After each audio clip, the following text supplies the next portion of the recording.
Hello and welcome to the Flixters, the place where two movie geeks bring you all the movie reviews and news you could ever want in your whole lifetime. Yep, you can download our podcast on iTunes, Google Play, Spotify, Castbox and Anchor. And don't forget to follow us at Instagram, Facebook, YouTube and Twitter. Just search for the Flixters podcast. Yeah, that was good. That was good. That was crisp. Good. That was crisp.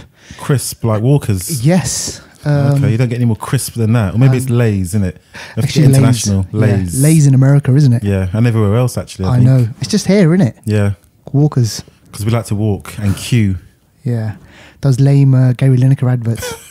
Yeah. Duval. Yes. Where have you been?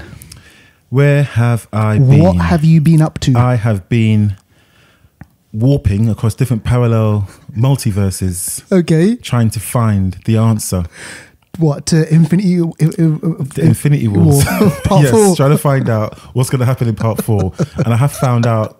Actually, I'll talk later on about some bits and bobs I found out about Avengers 4 and Infinity War in general. I want to hear about it. I'm sure you will. Before we do any of that sort of stuff, let us give a shout out to Ronaldo.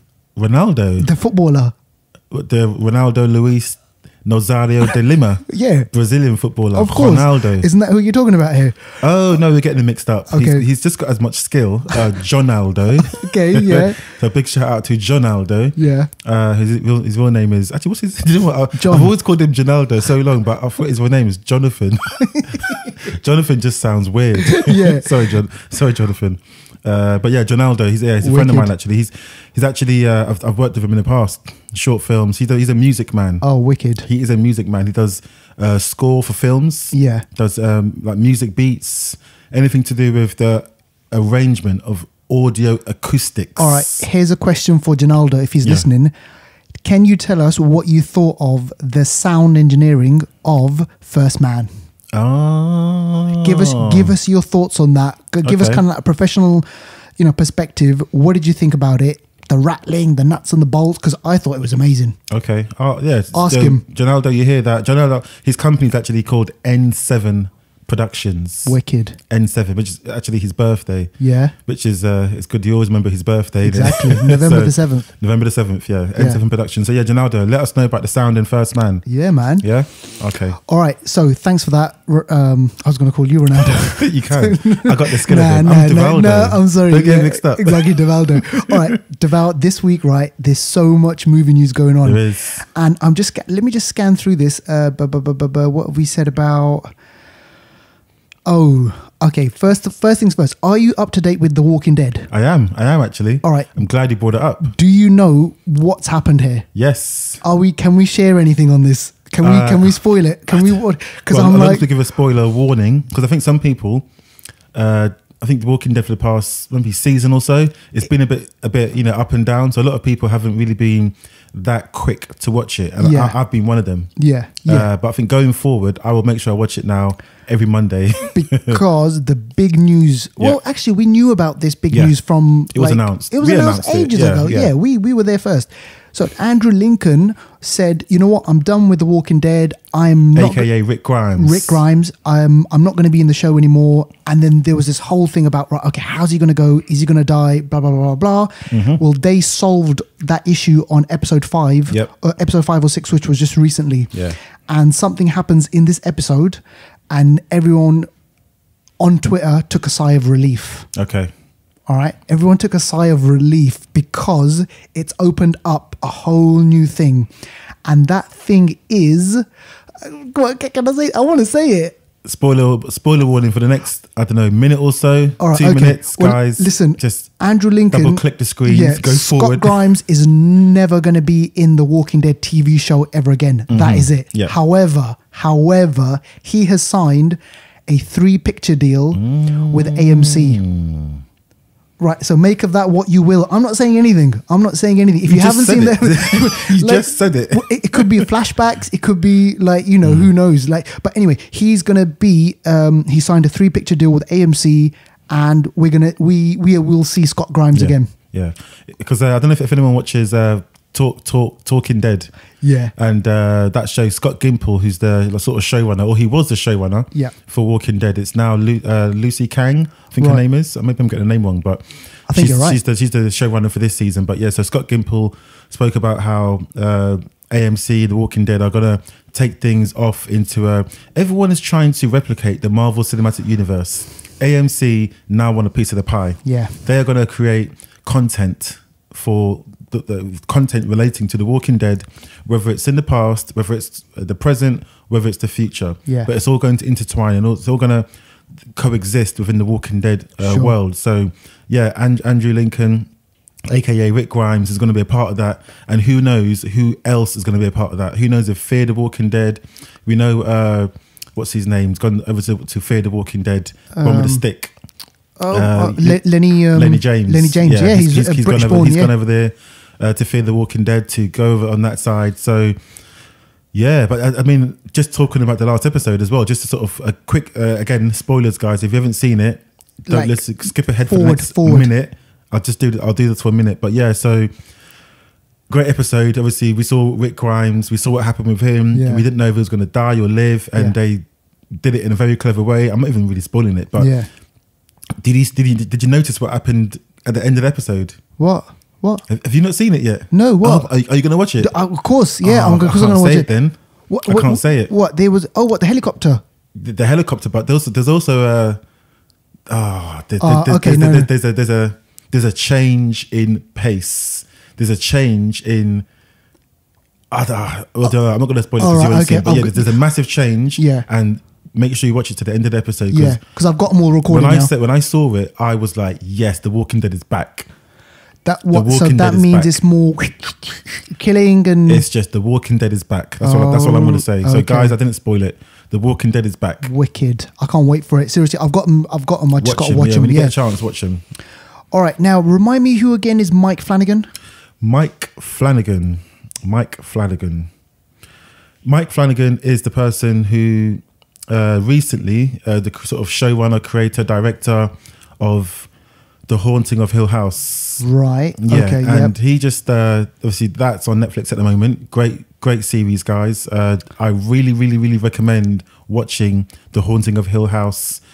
It is just good. I can't say anything more than that. It's not just about jump scares. It's got good story, character development. Yeah. And it's a really well made piece of drama for for the online content. Yeah. But episode 6 was critically acclaimed. I read Rotten about Tomato, this. IMDb. Someone actually said that it's the best horror film of this year. Episode 6. Wow. The best horror film of this year. And if you're saying that, and if I do that dictator finger point, yeah, then you know I mean business. Yeah, exactly. So episode 6, guys. So episode 6 was created to almost resemble one massive take. Yeah, I didn't realize this when I was watching it. Now thinking about it, I can remember the whole episode appears to be one massive take. One massive take. Yeah. Nothing cuts. It's crazy. And he just talks about the planning that went around. Obviously, it's not one massive take, but it's made to be that way. Yeah. And it makes that episode, the pacing and the drama, the way it just builds. And when you see the climax of the episode, it just takes the show to another level. Wicked. But it's just one good idea of, or one good example of filmmaking. Yeah. Just the techniques of filmmaking adding to the story. I haven't heard.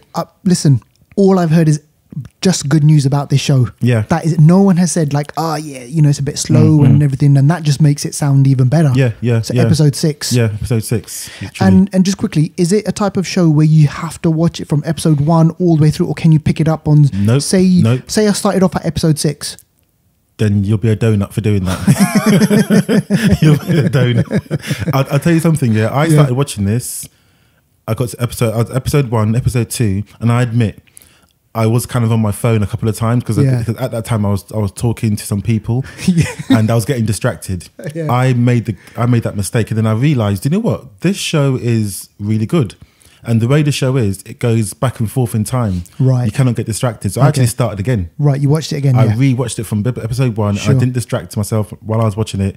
and I got more out of it because of it. Wicked. So don't get distracted. All don't right. get on your phones. And keep on it. Just keep on it. Yeah. Really All right. good. Episode 1. All right. Okay. Now, tell us about FX. Fox are making some, they're making some moves there. And do you reckon, look, they're all doing it now. The whole takeover thing is going on. Maybe they got an injection of Do Re Mi. But Exactly. I think this basically what we do in the shadows. Yeah. It's first teaser. Oh, really? Okay. Teaser. First teaser trailer has been released ahead of its release in spring 2019. Wow. And the teaser trailers, I mean, for guys that don't know, What We Do in the Shadows was a co-creation. The original film, I should say, is a co-creation of Taika Waititi, who's obviously famous for Ragnarok, famous for this, What We Do in the Shadows, Hunt for the Wilder People. Yeah, I love that He film. was in Green Lantern, Ryan Reynolds' mate. But What We Do in the Shadows is a mockumentary of vampires that are in today's society and how they survive, how they live. It's really funny. It's shot in like a documentary style, really like looks sort of low quality, but it's not. And if you guys remember the sort of the clips that we had in between, well, just before Ragnarok was released, we had those clips of Thor with his mate. I can't remember his mate's name, but he had like a flatmate, or roommate, they say. Yeah. And his mate was a regular worker, and Thor was like talking about how, he's got to do this, he's got to do that, and he's looking for Thanos, the purple man with the stones and all that. And he was talking about Mjolnir, and it's like the sort of teaser is shot in that sort of vein. So, and that sense of humor is so like dry humor. Yeah, it's excellent. They capture it so well. Yeah, and he's in the creator of that. I always get his name, Taika Waititi. Yeah, Taika. That is, you can see that's his kind of like his stamp. Yeah. Because it goes through to Ragnarok. Yeah, I mean, most people like it, some people don't. Yeah, but for this type of show, you got vampires in there, and it's just, if you haven't seen What We Do in the Shadows, it's actually a hidden gem. It is, and we've spoken about it. We've spoken about it, and it's a really good show. Really good film that's now been adapted to a show coming soon. Can't wait for that one. Me too. Can't wait for that one. And you mentioned Marvel, so I mean, we got to mention Marvel. This show is going to be, there's going to be a lot of Marvel stuff going on here. But you know how like Disney, we've spoken about this new streaming service, and we've spoken about Scarlet Witch before. She's going to have her like own show. Yeah, she is. Tell us about Vision and Scarlet Witch. Yeah, because I mean, as we saw first we saw in Civil War, Vision and Scarlet Witch have a kind of a bond. Thing. They've got a bit of a bond, a bit of a relationship. They're really quite friendly, and we saw that in Civil War. Age of Ultron as well. Age of Ultron, yeah, exactly, a little bit there, yeah. Actually, you're right, because he went to go and save her, and he sort of cradled her as he was lifting her through the sky as if everything was blowing up. Yeah, and we saw it more evidently in Avengers: Infinity War, where they were in a hotel together, up in Scotland. Shacked up. I don't know how they're having sex. If they're having sex, maybe it's a mental. Exactly. Because do you remember that the Mind Stone is connected to Scarlet Witch? Right. Originally in Age of Ultron, the Mind Stone was used to create Scarlet Witch, but now we're understanding, because of the Fox Disney merger, they may, sort of retcon her creation and say that she was always a mutant, and the Mind Stone just released her powers. Right. That's what they're saying it could be. Okay. Which is more in line with what, because Scarlet Witch is a mutant, Magneto's child, and usually with mutants they're born with a mutant gene, and some sort of trauma awakes their powers. Usually it's always around puberty or some sort of real bad trauma in their life. So they're saying maybe that going forward the Mind Stone was used to wake her powers. But basically, I digress. So they're linked in the comics. Scarlet Witch and Vision, they're really, really close. I mean, close. And they have kids, don't they? Kids. Yeah, they have kids, which in the comics is weird, but it turns out to be that someone tricked them. The kids are a mental projection. They're not real kids, or they're robots or something like that. So they're not biological kids. There's some sort of game There's going a twist on. Going on. Yeah. But so basically, Vision is going to feature heavily in the Scarlet Witch TV show, which is going to come on Disney's online streaming service, which we'll talk about again later. Exactly. Yeah. And all right, so that's that one. Now, filming has already started on Eternals. Well, it's due to start. Oh, sorry, it's due to start. Yeah, next sorry. year. I don't know if you remember a while ago we spoke about Disney booking space in the studio. Yeah, because they were gonna they book some space in the studio and some space in or slot, I should say, in a studio in the UK. Yeah, and we were theorizing, saying that it could be this, it could be that, and it looks like now it's this. It's probably so they had Eternals. plans. Yeah, so Eternals is going to start filming September 2019, around that time, and that's going to kick off that's really going to kick off the phase 4. Marvel Cinematic Universe. Yeah. Whole journey, I should say. Eternals again, linking to Thanos. Yep. We're going to see some, maybe in Avengers 4, we may see some more clues as to who the Eternals may be. Yes. That they will probably link onto. Could be a post scene. It could be. Yeah, I was just about to say it could be end credit scene. Exactly. The one thing talking about end credit scenes, Kevin Feige, he was being interviewed recently, and he said that the end credit scenes are just so important for the whole cinematic Marvel universe. Yeah. And obviously the fans love it. It gives us a taste of what's coming, and it might give us a clue. There's one end credit scene that I just want to quickly mention. Oh, yeah? Adam Warlock. Yes. What the hell happened to that? At Warlock. The end of Guardians 2. Yeah, so Adam Warlock, he... Is it something that they thought that they could maybe use? I heard could it have come through Guardians 3? I heard he's going to be used in Guardians 3. He's not going to, from what I understand, he's not going to show up in Avengers 4. Right. Because it's just too out of the blue. Because he's massive as well, man. In the comics, Adam Warlock has a massive part in dealing with the whole Infinity Gauntlet storyline. Right. He's got the soul gem in his forehead. Yeah. And he's able to actually go into another world and take people into that world, which is the soul realm. Wow. Which some people are saying is the place that Thanos goes to at the end when Gamora was a child. And, some people they're saying that the finger snap has taken people into the soul world. That's what some people are saying. But Adam Warlock is a massive character, and who knows what's going to happen in Guardians 3. Yeah, because they teased that little kind of thing, and I was like, shit, right, okay, show us more. But it all just went quiet after that. Yeah, because Adam Warlock is a big character.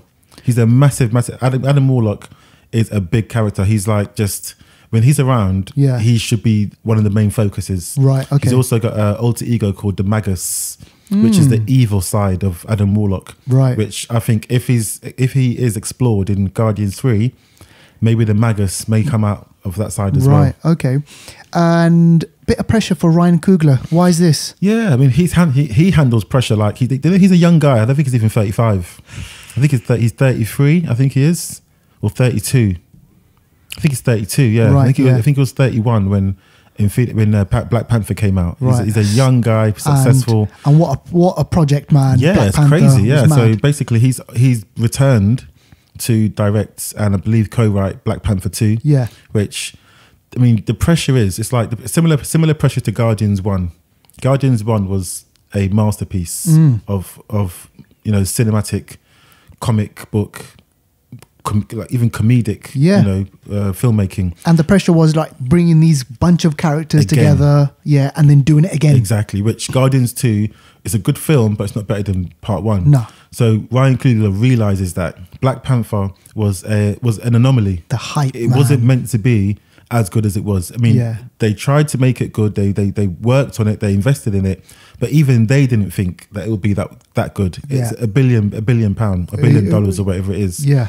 So the pressure of surpassing that, I think, is just normal for anyone to consider. Yeah. But he says he's not trying to look at what's been done, as in obviously he is, but he's trying to just make something new. Look at it, approach it the way he approached it at the beginning. Otherwise, that pressure will weigh so heavily on your shoulders. It will. I guess it will. It could, influence your decision making on what you want to produce. Sure. And just on that, out of the whole 18 movies, I think, is it 18 22. movies? 22. God, look at Petty Minister. Look at this guy straight away, 22. Like, flipping out, give me a breather. No, I think 22 by the time Infinity War 4 comes out, so it's 21. Out of all of those 22 movies, how many would you say are missteps in the whole? Like, how many? Where did they mess up? Anywhere? Have they messed up anywhere in there? Yeah, I can definitely start with Iron Man 3. I knew it. I knew you were going to say Iron Man that. 3 for sure. Yeah, Iron Man 3. Nah, mate. Yeah, exactly. But even Iron Man 2, when you had a look at the success of Iron Man, Yeah. it just something was missing in that one as well. It was missing, but at the same time, they did. I don't know. They didn't lie to us. Yeah. Basically, they gave us a film that was not as good as the first one. Yeah. But it was still a film. I mean, in the comics, Iron Man, Tony Stark has massive alcohol problems. Yeah. And in the film, they kind of addressed that a little bit. Yeah. And they gave us War Machine. Obviously, it wasn't Terrence Howard's War Machine, so Yeah. but that's that. Gave us Scarlet. Sorry, I keep calling her Scarlet. Yeah. Gave us Black Romanoff. Widow. Yeah, Romanoff gave us her. And I mean, they did some things. They didn't lie to us though. They gave us a good.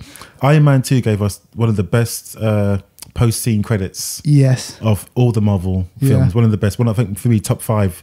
When Thor's hammer is in the desert. Yeah. That's crazy. And then what's Coulson is there? Yeah, oh, exactly. Wicked, man. I mean, that's wicked. Yeah. And then, all right, so the pressure, obviously, the Iron Man was made for peanuts. Yeah. Robert Downey Jr., not a massive star. I mean, he was big, but not like what he is now. But then maybe, was there a lot of pressure compared to, or less pressure than compared to Black Panther? I think, for Iron Man 1, you mean? Yeah. Yeah, the pressure was there. I mean, it had to work. Yeah. They couldn't. Robert Downey Jr. was coming from, he was a great Rehab, star. He'd taken a fall. He's almost like a phoenix rising from the ashes, Yeah. And I think for Marvel's plans, because they planned from 2006, they planned everything that we saw, that we've seen up until now, pretty much, give or take a few changes, but they planned for the Infinity Gauntlet storyline to be told. Wow, man. So from 2006, if they're pinning the success of all of that on Iron Man 1 being something good, that's pressure. That is pressure as well, exactly. All right, brilliant. I mean, I could talk about this all the time, but listen, we got to move on. Cap now, 1995. Why is that year so important? Yeah, it's. But I mean, it's not massively important, but it's just the fact that we wasn't sure at what time in the 90s that Captain Marvel was going to be set. Right. And it's now been told that it's 1995. 1995, yeah. There were some hints as to it being slightly a couple of years earlier, because 91, right? Or 92, I think, or something like that, because some of the poster, there was a poster. Yeah, MTV posters, because I think at that time MTV were trying to get people to vote, and the posters were a certain colour, of a certain style, but now they're saying it's 1995. So I mean, that's that. Also 1991, I think you mentioned last week, because people thought it was going to be 1991 because that's when Bucky, Winter Soldier, was. That's when he was active. That's when he was active, killing Starks. But I think that may sort of show up in Scarlet Witch's TV film. But yeah, it's just 1995. I don't know if it's going to be anything significant. But it's just 1995. Back to 1995. That's some of the best House and Garage came out exactly in 1995. Two-step. Yeah, exactly. Dubstep, whatever. Let's see if that actually comes into the film in any way, shape, or form. Sweet Like Chocolate. No, that was after. Oh, was it after? Oh, shit. Okay. That was like 2000 or 99 or something. Fuck. I'm way off. It actually isn't that far after that, actually. Oh, yeah. Wow. Yeah. All right, here's one thing that I quickly kind of wanted to mention. Like Disney, they are ramping up their streaming service. And Netflix, they're not going to hold back. I mean, they obviously right now, at this moment, they are the biggest streaming player that there is, right? So I was just digging around, doing a bit of research, and apparently they are launching 6 new animated films. And I thought to myself, animation, why? Why animation? But think about it. Disney, they've got loads of animation, right? Yeah. So I think what's going to happen is a lot of the Disney stuff is going to leave Netflix, and there's going to be a void. So they want to be able to provide animation for the kids, the younger viewers. So there isn't this kind of like gap left there. And they've just announced that they're going to make 6 new animated features. There's going to be like some influence from like, Japan. There's going to be like some Japanese animation coming in there and creators of there, which is really good. And there's talk of like kind of a new animation like series. Okay. I'll get more information on that and I'll let you know about it. But it just means it's all heating up and animation is going to be pretty big. Animation wars, isn't it? Exactly. So that's going to be something new that we'll keep an eye out for. Oh, and this one, I had to quickly mention this. It was just so silly. So, like Fox, they own they own Deadpool. Yeah. Right, and that's all being now being part of the whole merger with like, you know, Disney and everything. But Fox were really, really, really insistent on releasing a PG-13 release of Deadpool 2. Yeah. And it's gonna come out on December the 24th, so Christmas Eve, and it's gonna be called Once Upon a Deadpool. Boom.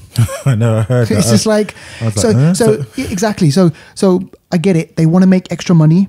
They want a younger audience to go out and kind of watch it. And this is kind of a bit ironic because Ryan Reynolds and was it Tim Miller? Yeah. They were part of the first project. Tim Miller was part of the project. It's a bit ironic because they worked so hard to make it an R-rated project. And now Fox is thinking, no, we want to tone it down a bit and we want PG-13. So we want maybe some swear words, bullshit or whatever. Maybe one F-bomb in there. Yeah. I think you can get away with that now, I think you can, yeah. I've seen it before. One F-bomb. Yeah, exactly. But I mean, what does this mean? I think it's actually like a bit of a, I don't know, sort of guinea pig type testing period. What, to make the future Deadpool? Well, to see how the people respond to a Deadpool that's PG-13. But I do think the fact that it's released 6 months after, it does kind of go in their favour because all the proceeds and all the box office and everything for Deadpool regular has been taken in. This won't be mixed in that at all. This is almost like a separate project in a way. Separate intake, separate marketing. So I guess, but it'll be interesting to see from their side how it's received. If it, you know, the box office is good or whatever it may be, because then that will give them a good, I guess, footing to see if in the future Deadpool can be made as PG-13 as standard, which is what Disney are more, you know, aligned to. Family friendly, exactly. right? So exactly. It's a bit of a testing bed for them, I think. Yeah, I know. We'll see. I mean, I don't know. I've just gotten so used to him being I think out Deadpool there should be a 15 or rated R or whatever it is. And Deadpool 2, not only F-bombs, Brolin like dropped some C-bombs. C-bombs, exactly. So I mean, I don't know how they're going to get away with that. But anyway, tell us about one of my favorite shows of the last decade. Tell us about Breaking Bad. What is going on? EastEnders, but that's the last 3 decades. It's true, actually, Exactly. But yeah, Breaking Bad. Yeah, so a Breaking Bad movie is about to start filming. Oh my gosh! Yeah, exactly. Breaking Bad. Jesse's going to be in it. Also, I heard Bryan Cranston might come back. I'm not sure if that's been confirmed yet. Right. But he might come back. So I just wonder how it's going to go down. Breaking Bad. What is it about this show? Why is the show that just people just love it? Why? I don't know. It's just because you got Better Call Saul, and you got some of the characters from Breaking Bad. They went over into that one, and that's like the last season now. Yeah. So I guess they want to continue. They want that continuity because I guess since Breaking Bad finished, we've had something within that world. Sure. And this, however it's going to be, whether it's going to be 1 movie or 2 or whatever it's going to be interesting to see also what time frame it will cover. Whether it's going to be just after Breaking Bad or, you know, when it's going to, just when it's going to be. So it'll be interesting to see how this turns out. I guess we'll know from the casting, depending on who is cast. That'll give us an idea as to, you know. And I'm assuming it's Vince Gilligan, right? The creator of Breaking Bad is going to be part of it, hopefully, because he was part of the Better Call Saul. Exactly, So it's got, definitely. We haven't heard much about DC. Tell us about DC news. Yeah, so DC. Yeah, so Shazam. Yeah, it's gone a bit quiet, hasn't it? Yeah, it has. But Shazam is due to be released in April of 2019. Oh, there's still quite a while away left. Yeah, 5 or 6 months away, I think Billy it is. Paxton. Is it Billy Paxton? Yeah. So reshoots are basically going to happen until end of December. Is that good or bad? It's normal. Right. It's very normal for reshoots to happen depending on, you know, test screenings and different ideas or things that they couldn't do at one stage. So it happens a lot. A lot. So I mean, we've already seen the trailer. So we've already got a gist of, it's a fun trailer, right? Exactly. And from that, they'll get feedback and they'll make slight adjustments So I'm not really too worried. But it's just a note to say that what we thought we were going to get, it may be slightly changed depending on what the reshoots bring out. Yeah, keeping it with DC. Tell us about Wonder Woman. Something's Wonder going Woman, wrong. Yeah, because I noticed this because last week I was doing my little sort of movie research as I do. Yeah, of course. Or this week I should say, and I noticed I saw Wonder Woman's release date saying 2020, and I thought, hold on a second, Wasn't that supposed to come out? Wonder Woman's supposed to be the November 2019. Yeah, and then I checked up on that, and yeah, they're pushing it back to summer 2020, which is going to be 3 years since when the first one came out. That's a long time, right? That's usually a long time. it's 2 years or something. Well, usually it is between 2 and 3 years, but I mean, they started filming a little while ago, right? So I think they can finish it and have it released in the time frame that they gave us. Yeah, but I guess Wonder Woman 1 came out in summer. Summer has better box office. Yeah. And there's potential. And you're talking about pressure, right? There is going to be a lot of hype on this DC, because Wonder Woman, out of all their recent products, Wonder Woman was a massive smash. Massive hit. Yeah. So I think there is going to be that pressure to deliver again. But also, I think one of the sort of rumors is that the reason why they're pushing it back and they may make changes is because of Flashpoint. Oh, Flashpoint is the story. I love this storyline. Yeah, Barry Allen, where he goes back in the. Have you seen the cartoon? Yeah. I love that. He goes back in time and he changes. Yeah. I think his mum's death, I believe, or he changes events in the past that have massive repercussions for the future. Yeah. Which I think, if that's true, then it's interesting to see how that's going to work, because the Flash film isn't supposed to be out until after that. So I just don't know. I don't know if that rumor's true. Yeah. But either way, yeah, it's getting pushed back. Excuse me. All right. And Aquaman. Yeah, tell us about Aquaman, because I'm really looking forward to it. And this is supposed to be out in December. Yeah. Just before Christmas. But yeah, so far the reviews have been good for Aquaman. Good. Yeah, the reviews have been good. They need a hit, you know that? Yeah. James Wan seems to be the man. Yeah. He's there. He's the man behind all the Conjuring universe. Exactly. He's conjured up a stormer with this one. So let's hope we're not weeping at the end of this. I don't think Aquaman weeps, but then again, he is full of water, isn't he? He's exactly. Aquaman, so if anyone can weep, it's him. It's him. Exactly. But yeah, so basically, it's been confirmed now that it's going to the runtime. It's going to be 143 minutes. That's a long ass film. 2 hours and 20. What was that? 2 hours and 30. Yeah. 120 minutes is 2 hours. Yeah, so 123 minutes. Sorry, 2 hours and 23 minutes. That's a long film. Which actually, do you know what? Say that it's long, but that's exactly how long. Batman. How long? Because Batman and the Batman Dawn of Justice was that was like 2 hours 40. That was slightly longer, but I think Avengers. Was it Infinity War? I think Infinity War may have been this length of time, or one of the Avengers films is that length of time, right? Because basically they, within their sort of infinite research and all the market research they do, that's a good time for a long film. Right, yeah, that's a sweet spot.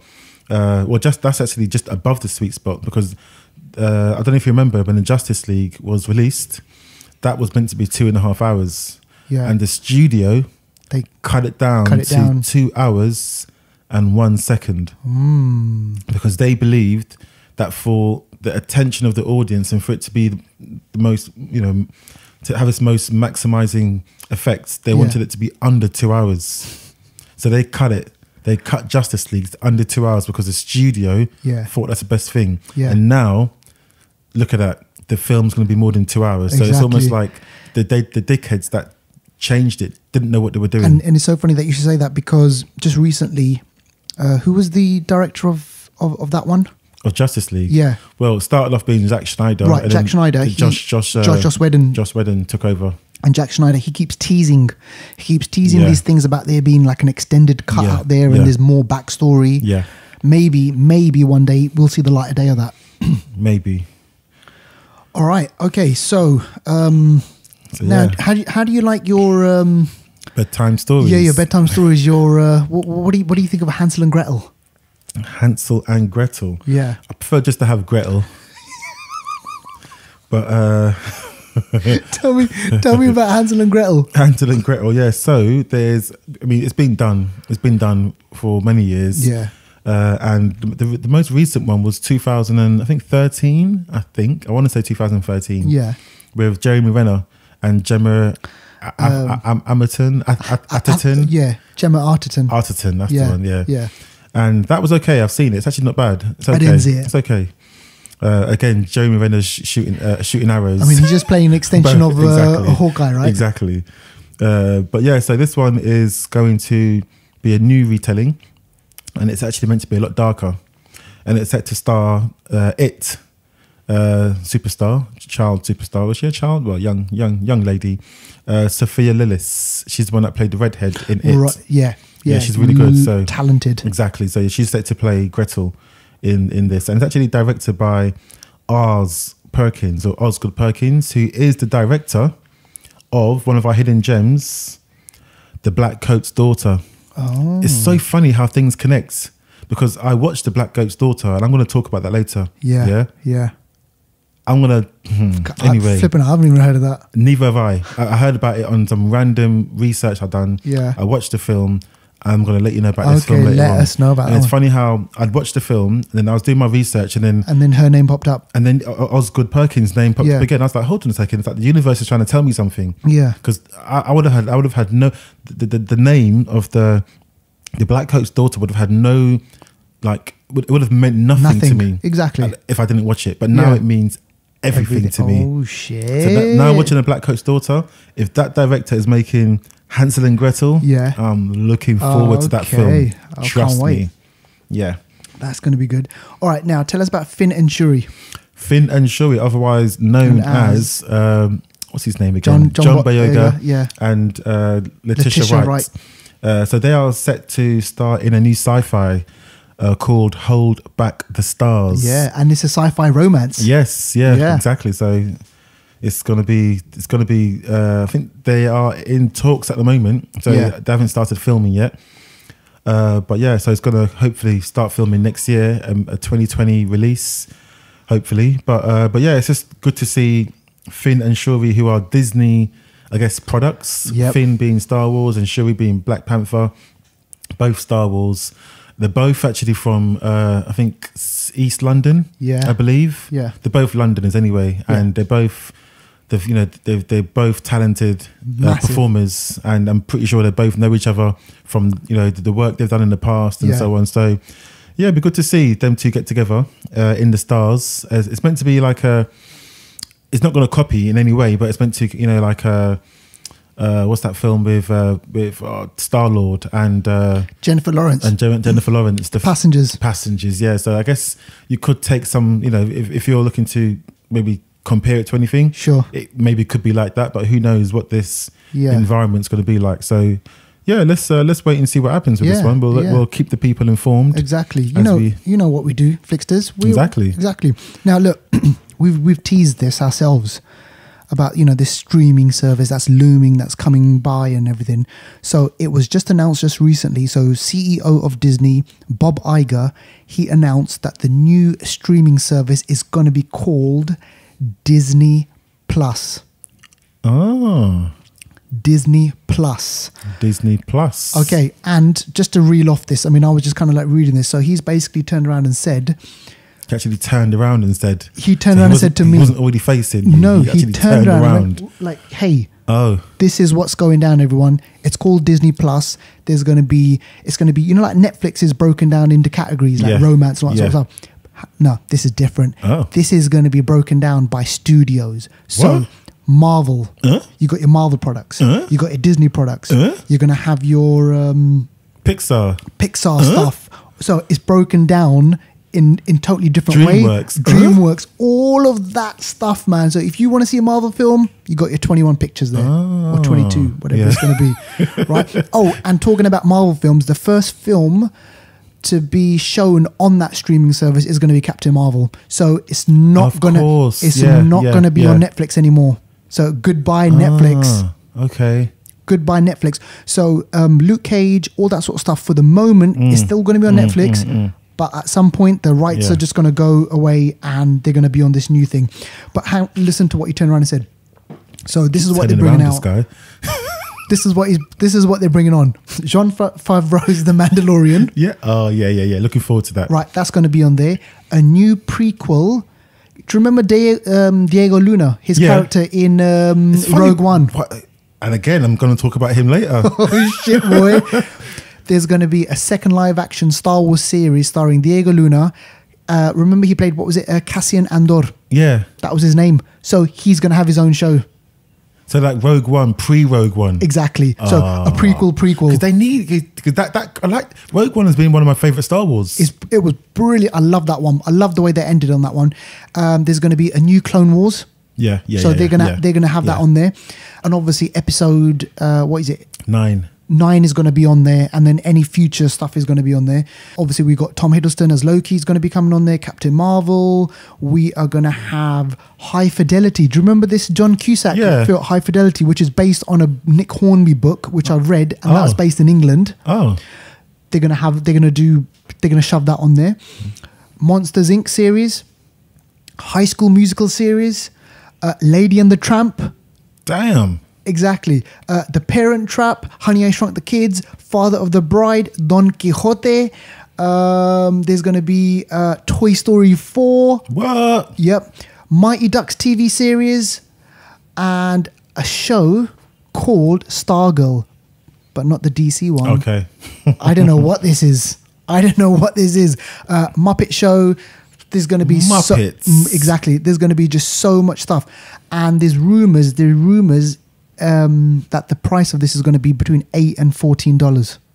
Okay, similar to Netflix. So I mean, I don't know how does that translate to over here. Obviously, we always end up paying double anyway. So if it's $8, like $8.99 probably or something. Yeah, or $9, because if or $11.99. if you think about it, $8 in pounds is like what? It's about £5 or £6. I think so. Yeah.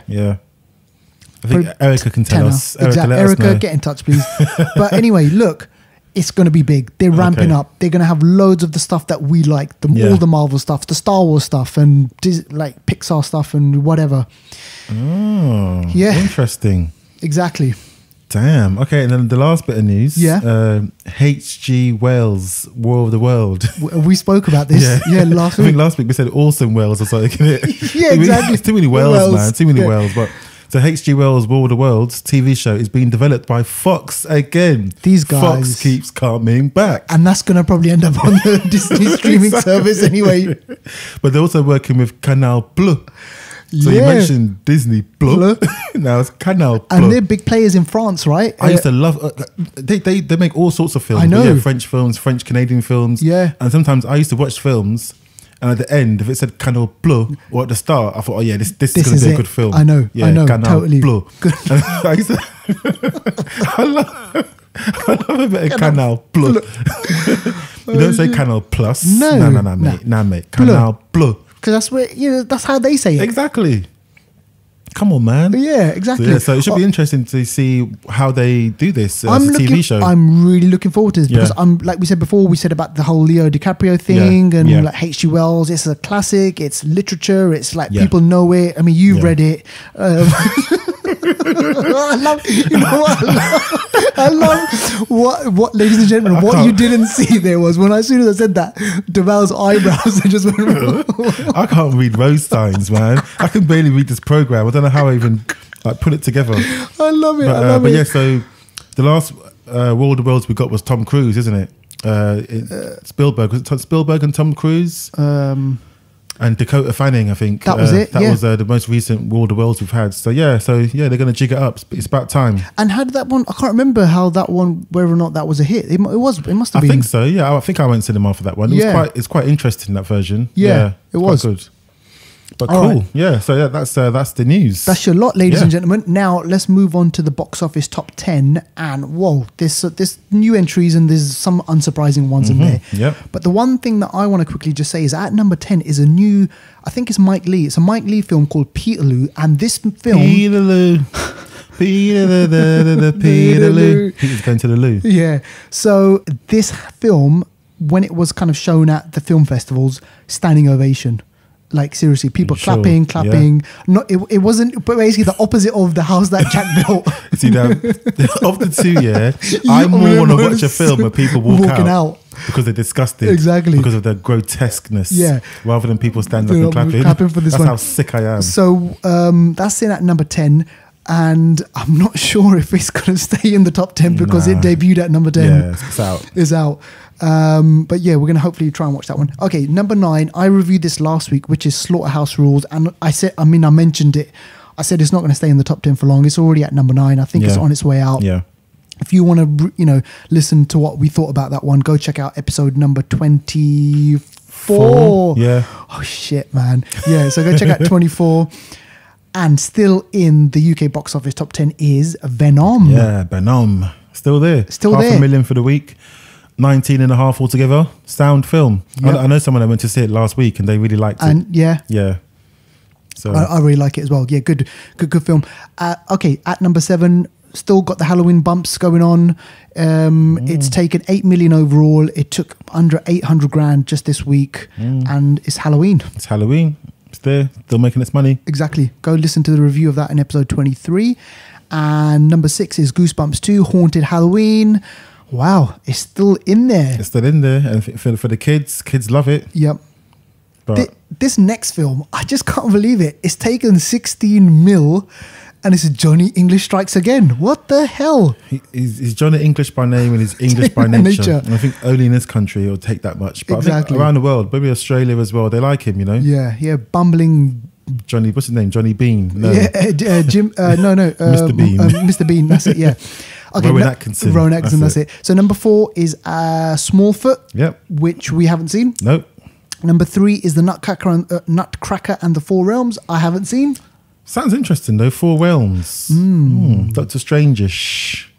Let's hope. Yeah. Number 2, and it's. This was number 2 last week. Yeah. This is A Star Is These Born. 2 films are going to fight it out. I know. So number 2 is A Star Is Born, and number 1 is Bohemian Rhapsody. Yeah. And we spoke about this before. It's taken shitloads of money in America as well. Yeah. They are lapping it up. It's funny how both of the top 10 films are music related. So take that as you will. Yes. Okay, so that's the box office top 10, ladies and gentlemen. Now, let's go check out what's on Blu-ray. And, okay, now this film took a lot of money. Incredibles 2. Yeah. Tell us about this one, because you saw this. I saw this in the cinema, yeah. And I'll confess, I hadn't seen Incredibles 1. Well, who remembers it from 15 years ago? Well, I can tell you, I do. Do you know why? Because I saw it on the same day I saw Incredibles 2. So I didn't watch it 15 years ago. I watched it this year. Yeah. So I saw Incredibles 1. Yeah. And then left the house, went to the cinema and saw Incredibles 2. Yeah. Incredibles 2 was good, but... Dying for our art here. Exactly, we are. Exactly. But the big thing about Incredibles 2 was that there was a... it wasn't rubbish, don't get me wrong, but it just wasn't as good as the first one. Right, okay. But the good thing about Incredibles 2 that there was a short film that came on just before it, in which it was Chinese, like a Chinese short film, right? Animation about a family and just about generational gaps and stuff like that. And actually, a lot of they clapped for that film. Did they? Wow! Yeah. And everyone I know that has seen Incredibles 2, the thing they talk about the most is the short film before. No joke. The short film was really good. I was like, I don't really go cinema for animation, but I liked it. Okay, that's good. It was like 10 minutes or something, really short, but it's taken a lot. It took a shitloads of money. This film. Yeah. Crazy, man. All right, so that's Incredibles 2. Yep. And the other film that's out on Blu-ray is a film that you mentioned and that you spoke about in your hidden gem section. Yes, I did. Yeah. Is Leave No Trace. Leave No Trace. Yeah. So it's a great film, a very, very, very sad film about a ex sort of military veteran and his daughter who is 13 years old, and he cannot cope with society. Him and his daughter live in the woods. They camp in the woods. He homeschools her. They live off the land, right? And he cannot go to a home and do a regular job. And it's a really, really sad actually. Yeah. Film that just looks at mental health and the trauma and the sort of the PTSD that a lot of military people do go through. Yeah. And it's the timing, I saw it actually I think on World Mental Health Day, and even as we talk about it now, it's like remembrance sort of week. Sunday. Yeah, exactly. And obviously 100 years from World War I, and But yeah, it's a great film. Really, it's a really understated film. I'm going to check this out because I do like the actor in this one is Ben Foster. Yeah, yeah. I think he's really good. And also it kind of a few months ago you mentioned another film called You Were Never Really Here. Yep. I watched that.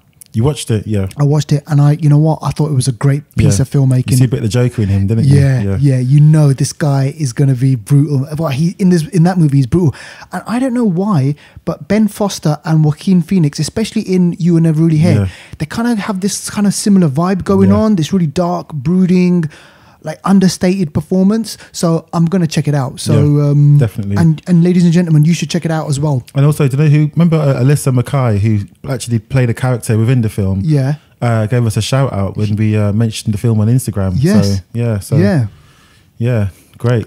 We watch it just for that.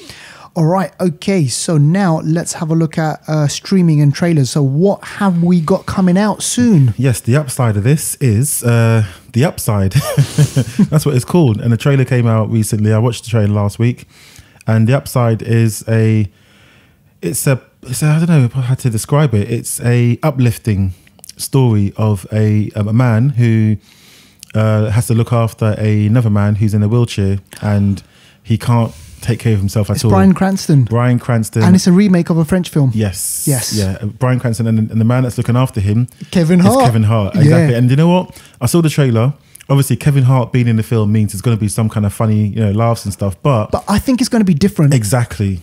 It's a bridge between comedy and drama. Yeah. Dramedy. Exactly. So there are some funny bits in it, but then also are some serious parts in it as well. Yeah. So it'd be interesting to see how Kevin Hart comes across, because I've never seen him do serious. And it was really famous because this is Gerard Depardieu or someone. And it was really it kind of opened everyone's eyes, because obviously, like in Europe and in France, race plays a big part in society, and you've obviously got a white person and then you've got a black person looking after this person. So it's kind of discussion on all these things who. And in Europe, they're a bit more in your face about it. I think here in Britain, when it comes to race relations, the British can be quite polite about certain things. Yeah. But in Europe, like I've been to Europe a few times, and I've faced things that are just in your face. Like, if they don't like you, you'll know about it. You know what? I will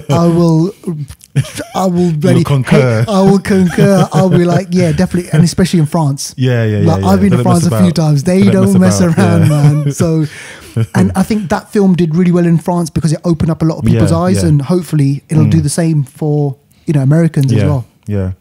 All right. So that's the upside. Now, we've spoken about Pet Sematary. The bloody pussy. I saw the bloody pussy. Yeah. No one loves bloody pussy, but I saw the trailer. Okay. And it looks okay, Yeah. Tell me again, who's the star?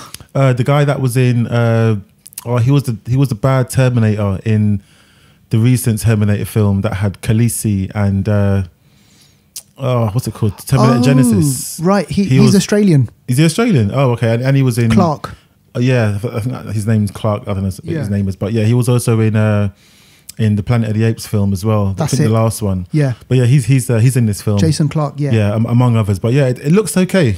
Yeah. I'm gonna definitely see it. It looks okay, bro. We got to watch it because I remember watching the first Pet Sematary, like the original one. I've definitely got to watch this one. It looks okay, so it's worth a watch. Yeah.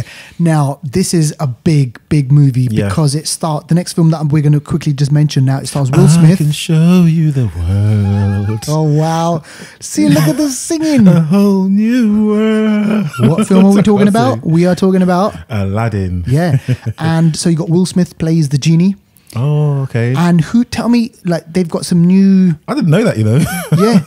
So Will Smith plays the genie, and I don't know who the two new leads are. I don't know.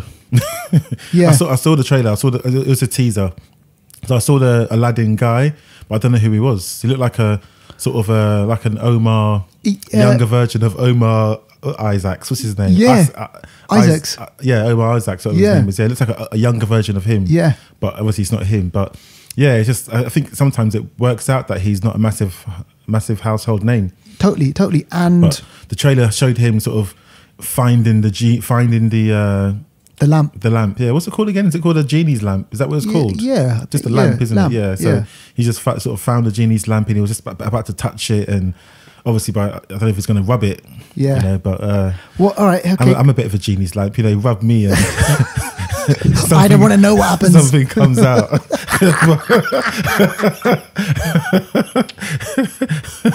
Making all the wishes come true. That's what I say. Holy shit.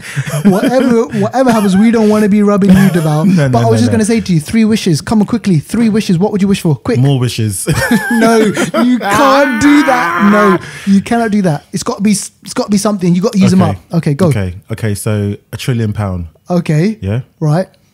And then the rest I'll just second. Okay, Yeah. second. To have for no. It's hard. Oh, it's hard, isn't it? It's hard. It's hard. I'll start with £1 trillion because with that I can buy a lot. Like, yeah, you could do. I can mate. buy a lot. Yeah. I don't want to say. I was going to say world peace, but I think world peace is something that it can't be obtained. Yeah, you And I think you need some kind of beef. Yeah, yeah. It sounds bad, but no, it's imagine true. a peaceful world. It drives people crazy. I'm with Thanos on this one. Yeah, exactly. It'll need balance in some sort of way. Exactly. But yeah, I was going to say health as well. But then doctors will go out of the job. You know, it'll cause an imbalance in the economy. Yeah. But when you got £1 trillion, man, You can buy it. That's what I'm saying. Start with £1 trillion and the rest will you trickle could buy down. peace. Exactly. All right. Okay. All right. So that was Aladdin. Yeah, okay. Now this one, these possession movies, man. It seems like we have one every week. But the possession of Anna Grace. Yeah, it's made by the same producers that brought us Hold Your Breath or Don't Breathe. Don't breathe. One of them, yeah. So it's a story of a police sort of forensics person who takes a night shift in a mortuary. Right. And in this mortuary, she has to autopsy these bodies that have come in for the night. Yeah. And one of them is the body of a person called Hannah Grace, Oh my who God. died in the middle of an exorcism. Oh my. And this body God. is doing all kinds of shit. It kind of reminds me of the autopsy of Jane Doe. Yes. It kind of reminds me of that a little Okay. bit. As in, but this is more intimate. It's one person and then all kinds of mad shit. So But it's like those types of titles, the possession I know. of, and it was like the other one. Remember the taking of? I can't remember her name, Deborah Logan. Oh, man. And then there's a possession of Michael King as well. They always put the name on it. I think I that's know. something that's to do with the marketing. Creepy. Because when you put the name on it, it makes it personal. Yes. Oh, Especially and a it's- regular name. It's like, oh, I know a Hannah Grace. Exactly. Like, you know, it could And be Emily Rose, just like yeah, exactly. Every single You know? person. Hang on a second, but why don't they have like kind of like an Indian name on there or something, or like, you know, a name from Africa or something like that? You never see that. Why Hollywood? Why is that? Why What, not the like? possession of Babangida Bogu? The possession of Babangida. Why isn't there Do you know one why? like Because they'll be that? like, okay, you stay possessed, yeah? Forget you. We're not We dealing don't- with you. Yeah, exactly. Forget that. It's so true. Oh shit, man. Oh my gosh. All right, okay. Okay. Now this next one. What's this one? John Leguizamo. I can never say his I name. know, I can never say his name as John well. Leguizamo. Yeah. John Leguizamo's Latin History for More Ones. Okay, It's a so what, documentary TV? on Documentary. Netflix about him. It's almost like a documentary about him talking about his Latin roots. upbringing and roots, and in like a sort of I don't know. It's almost like he's like a lecturer, but I haven't seen it yet, but it's meant to be quite interesting.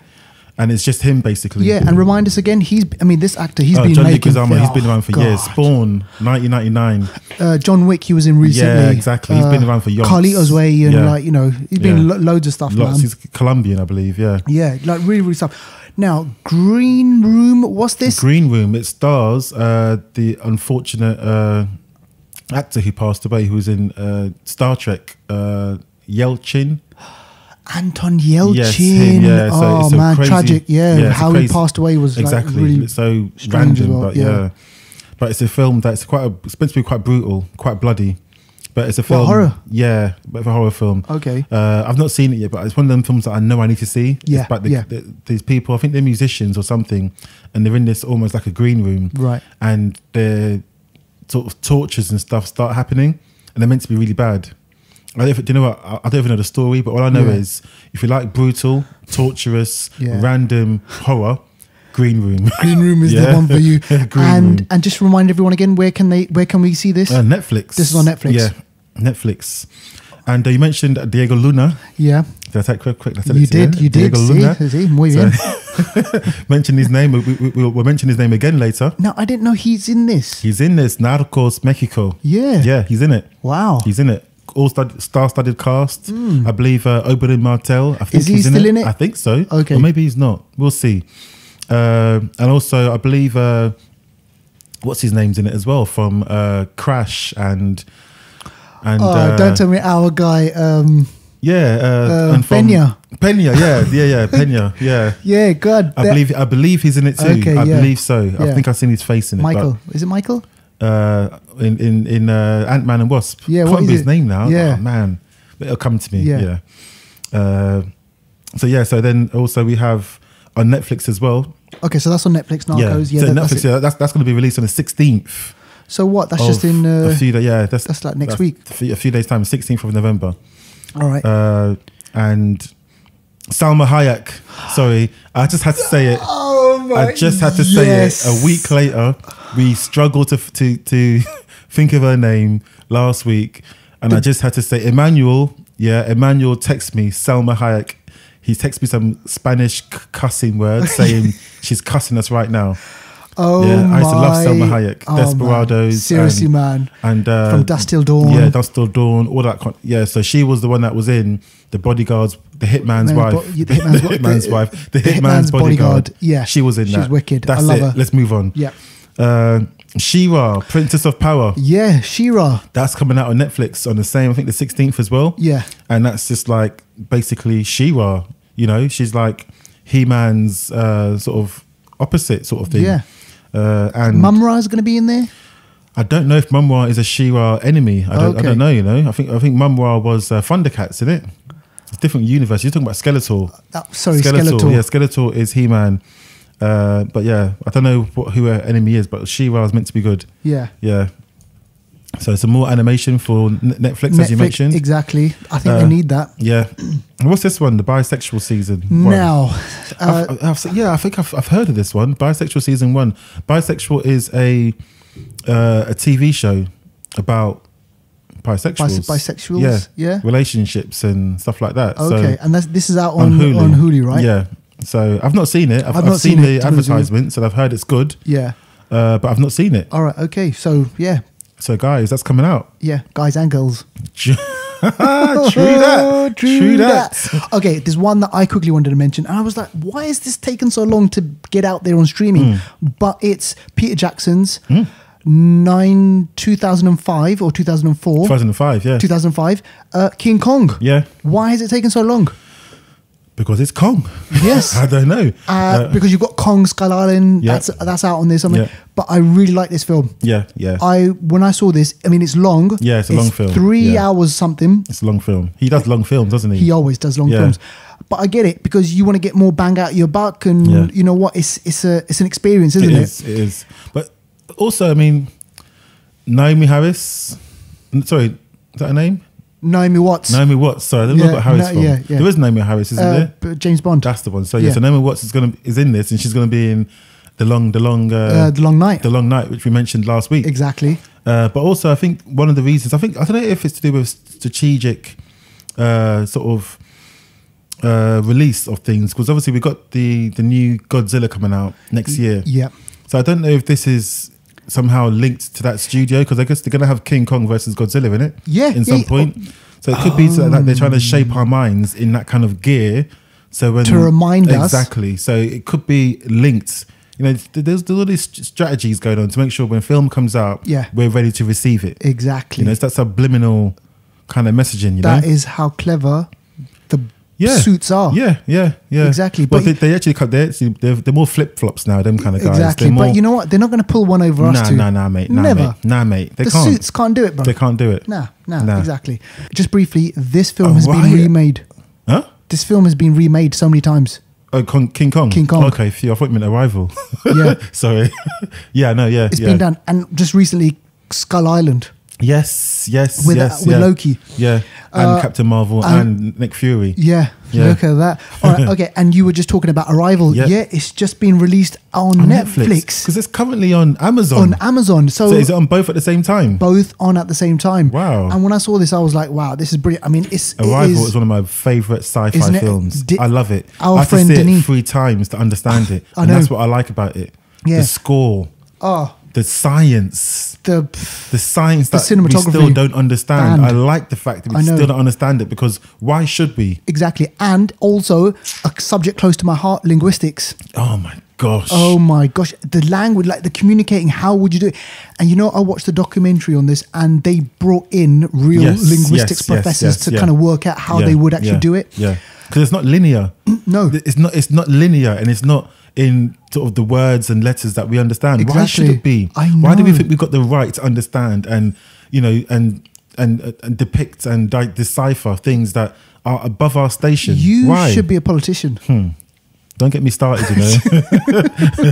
Don't get me started. Seriously. This is also to do with time, and about time not being linear. When's the start? When's the middle? When's the end? If there is no start, middle, and end, where do you begin? Oh my! See, this is you're just Where blowing do you my. begin? This is blowing my head right now. And if you begin, how do you know you haven't just finished? Oh my! Huh? And it always just makes me realize. And just quickly, just going off a tangent. Please allow me to. The stars, the light from the stars that we see now. Yes. Now, Yes. as in right now. I know what you're going to say. Back then, they Exactly. left back like Exactly. millions of years. It's Exactly. just that always gets me. Light years. Do you know how light? This is 186,000 miles per second. Devout, can Yeah? I just stop? Just stop 1 second. Per- You need to do another podcast. You need to do a science podcast, man. Light. That's how. So when you're watching it, even when you look at the moon, Yeah. it's taken, what is it, a quarter of a second? A quarter of a second for that light to hit us. Oh, When you man. look at the sun, it's 7.5 minutes since that light has reached us. Oh shit! Yeah? Oh shit! Light goes around the earth 7 Yeah. and, what was it, 8.5 times around in a second. So if you were to shine a light, it'll go around. That's how quick light is. So imagine a light's year. Yeah. The amount of time it takes light to travel a year. If you do that in distance, the trillions of miles it is. Oh man! Yeah. It's mind-boggling. It is. This is why. And films like this. Exactly. A rifle just let you know how insignificant we are. That is it. And then that's when you realize your place in the world, and you just stay in your lane. Stay in your lane, yeah. Stay in your lane. Stay in your station. Don't try stop jumping arguing stations. about oil and all that kind of shit, and land and religion and this and that. Stay in your lane. You know about light years, and you know about where you are in the universe. Exactly. Stay in your lane. I love it. Oh my God. This is wicked. This is it though, but it's true though. When you watch movies like this, you realize just what the hell, man. Yeah. What are we doing? Yeah. What are you doing? I love it. And just quickly remind us again, who's in this film again? Hawkeye. So Jamie Renner. Yep. And we've got Lois Lane. Come on, I love Amy. it. What's her name? Amy or Amy Not Amy. Amy Adams. Amy Adams. Yeah, it is. Yeah. Sorry, yeah, Amy Adams. And then we have and we got, what's his name as well? Lawrence Fishburne. He's in it as well. No, it's not Lawrence Fishburne. I don't remember if it's Lawrence. No, I don't it's remember not. It's Lawrence. Forrest Whitaker. Forrest Whitaker. Oh, God. See, Even brothers can get it.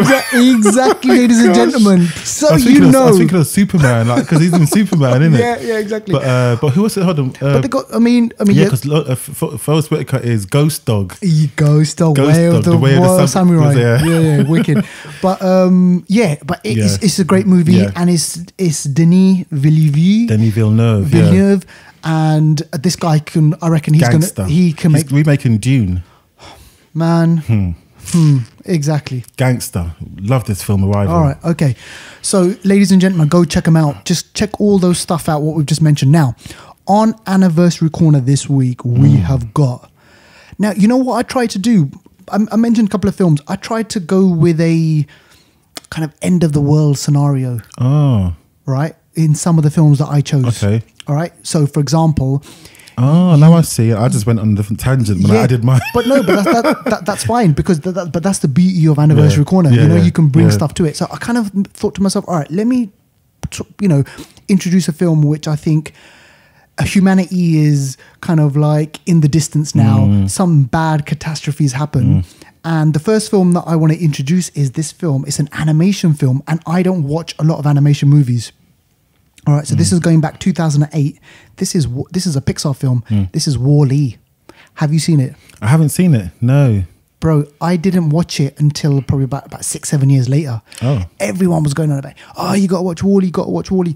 And you know what? For a lot of the movie, nothing happens. Oh. Absolutely. Is it about a robot that sort of wanders around the place? Yeah, basically, Earth, so basically the planet is just a landfill site, right? So there's rubbish. People are just dumping rubbish. So spacecrafts, they dump people's rubbish, they leave it on a planet, and then this robot has to basically clean it all up.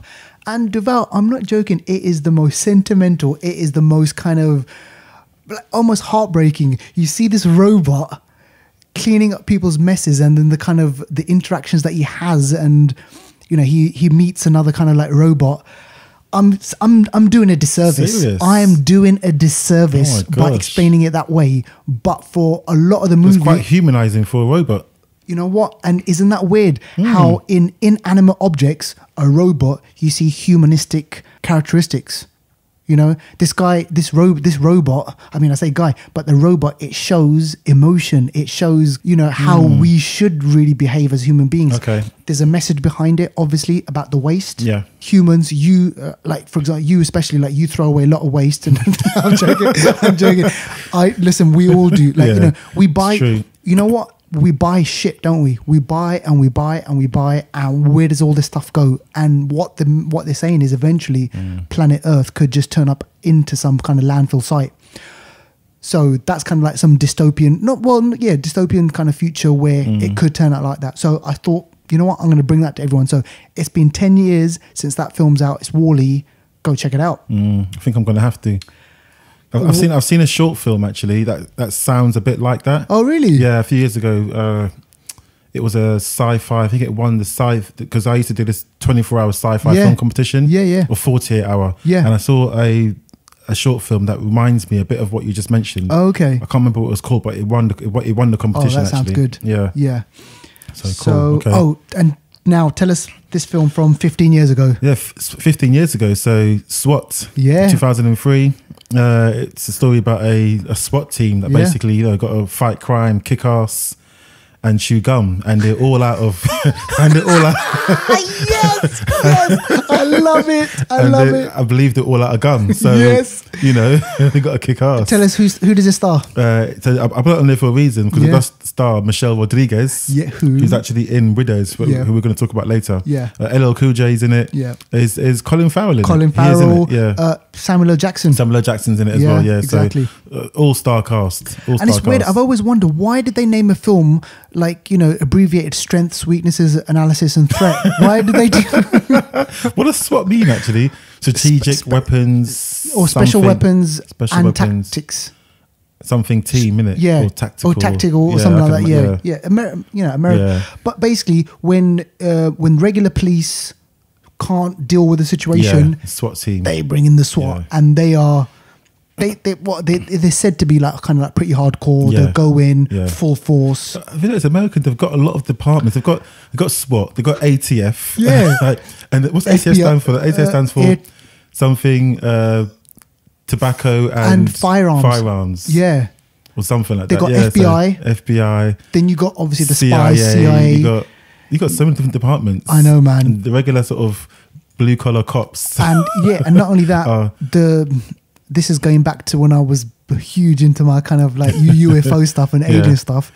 Departments within departments. Yeah. That you won't even know that this department is doing that. Yeah. So, and like I said before, there's like this secret, there's top secret, there's above top secret. So, and there's distant exist secret. This is like, you know.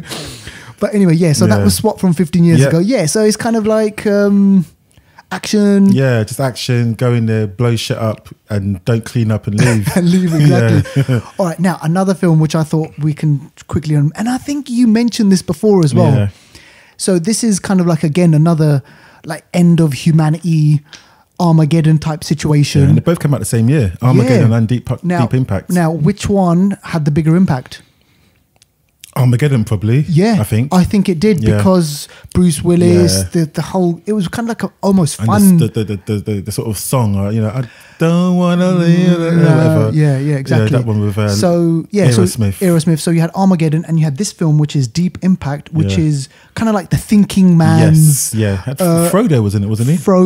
Morgan Freeman played the president. Yeah, and it focuses in on kind of the lives of these different people. Yeah.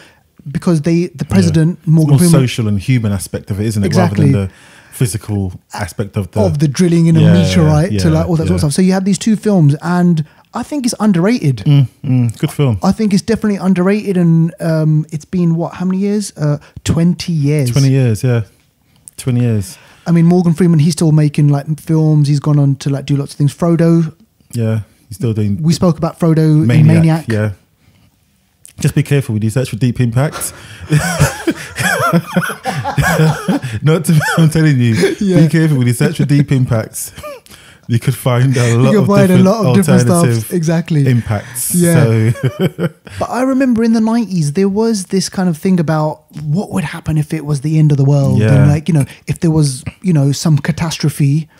They'll have to intercept it way before it gets to even like close to our, radius, if you want to call it that, because things in space moving at that speed, intercepting it, making sure you blow it up before the sort of Earth's orbit sucks it in, because by then it's too late, and you've got to blow it up in a way that the debris will not come into Earth's sort of gravitational field, because otherwise the parts will still do damage.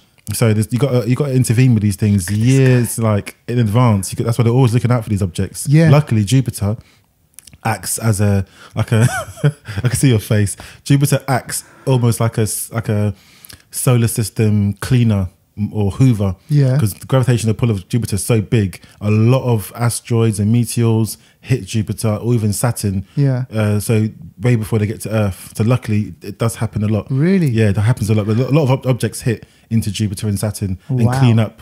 And what about like over the last, like say, 100 years? Like, have there been stuff that have landed on? In 1994, Shoeleather Maker 9, so it was a string of 9 asteroids.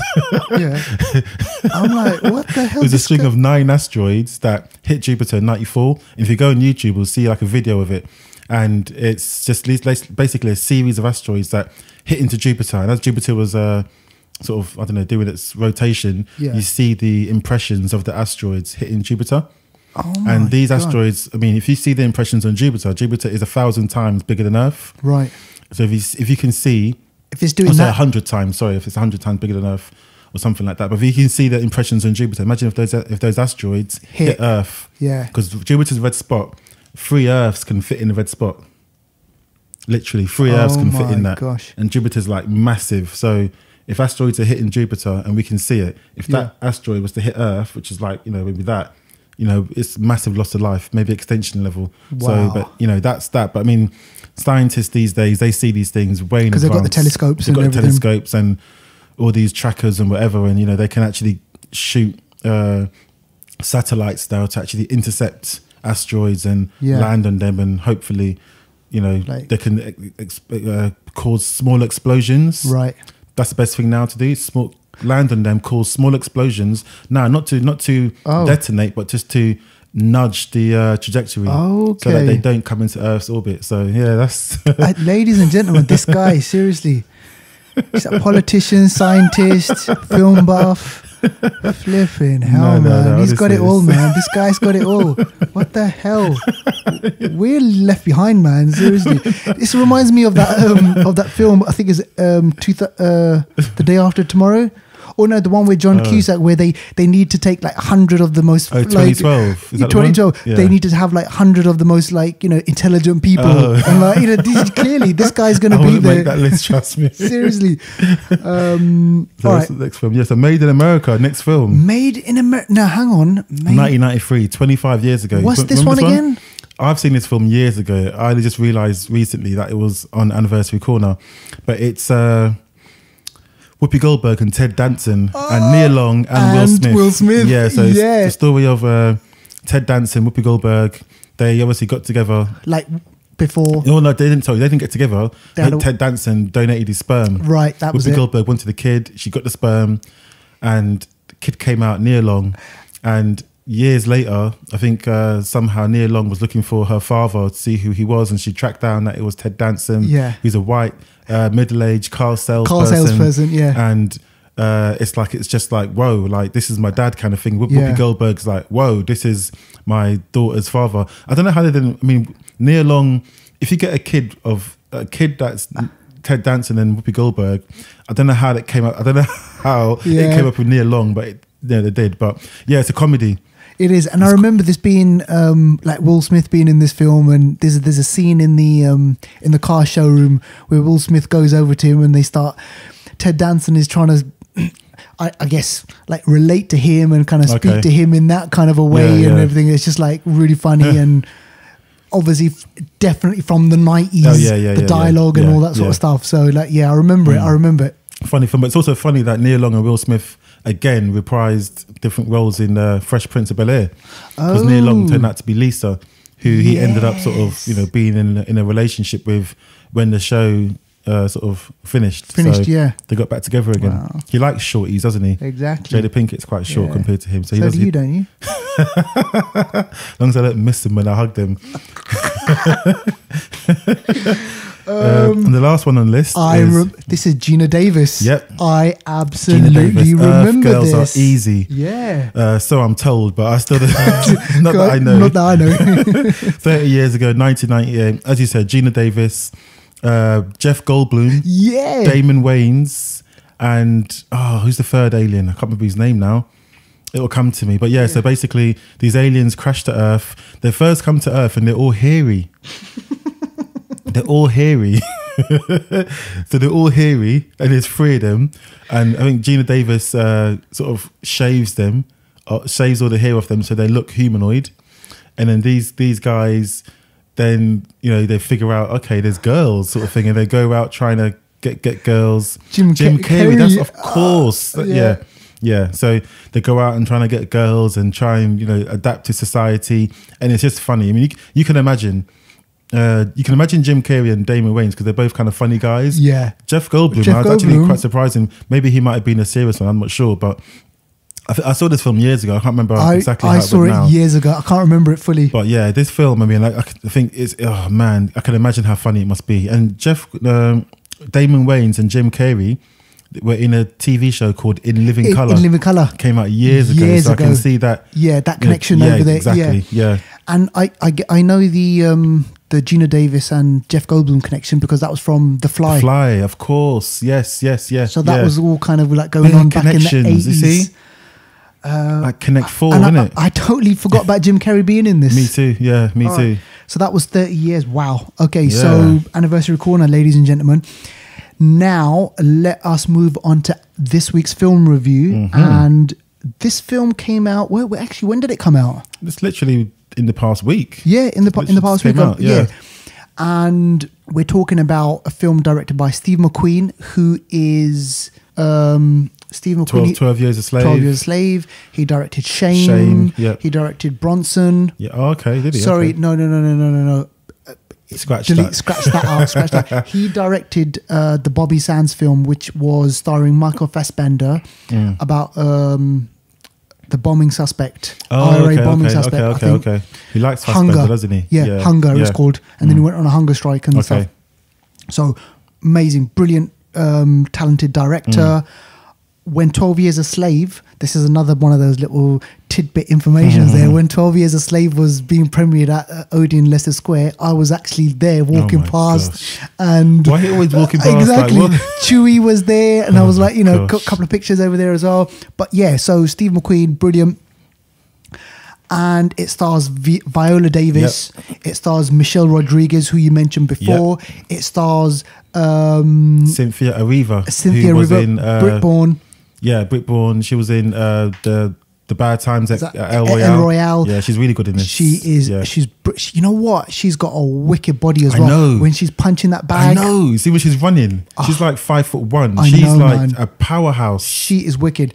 And I saw this trailer, right, and I just thought, oh, this looks interesting. It's got Liam Neeson. It's got Colin Farrell from SWAT. Yeah, and it's got John Bertho, the Punisher. What's his name? For a tiny, just John. Yeah, it's got Punisher in there. Punisher in there. And it's got Oscar winner Robert Duvall, who Robert Me. Yes. Yeah. It's got Robert Yu. And obviously from, he goes way back, from The Godfather, Oscar winner and all sorts of stuff. So it's got this brilliant David cast. Kaluuya, Black Panther, Get Out. This guy is mad in this. Do you know that? He just looks brutal. He's a gangster in He's this, proper gangster. Brian Tyree Henry From Atlanta, and he's going to be in a new Godzilla film. Yes, and he played Sterling K. Brown's brother from Hotel Artemis. Oh, is he? Yeah. Yeah, he's making some roles, man. They're all up and coming. And it was interesting to see Liam Neeson in this film because I thought, it's going to be kind of maybe, is it like a Taken type of a style type of film? But no. This is a heist movie, but a heist movie with substance. Yeah. All right, let's break it down for people. Yeah? Okay, cool. Let's go break it down. Right, okay, so the film starts off, which I thought was brilliant. It starts off almost like a flashbacks. So are we going to spoiler? Well, it's like half house, half house, yeah, half in, half out. Okay. Yeah, Ooh, that's tempting, I don't know if I know what I'm like. I'll just tell you from now. What I just found interesting was it's this heist, right? And it's a heist that goes wrong or appears to go wrong, and it's interspersed with these kind of really intimate moments between Liam Neeson and Viola Davis. So they're in bed, and then it cuts to this heist. They're intimate with each other. He's taking a shower. She's hugging him. She's kissing him. So all within the space of about 5 minutes, you get to see everything that you need to know about Viola Davis and Liam Neeson. She loves him. She absolutely loves him. She cares for him. But you also realize that he is a bank robber, and something has gone terribly wrong. You see some incident happening, some gunfight, some shooting, and then that's it. They're dead. Yeah. Right. That's all I'm going to say about that. Okay? That's it. That's all I'm going to say about that. Then the film follows Viola Davis, Michelle Rodriguez, Elizabeth Debicki. Do you know who she was? I didn't realise who she was. Tell me. Well, she's like Australian heritage, Polish heritage, and stuff like that. But she was Aisha from Guardians of the Galaxy 2. The Sovereign.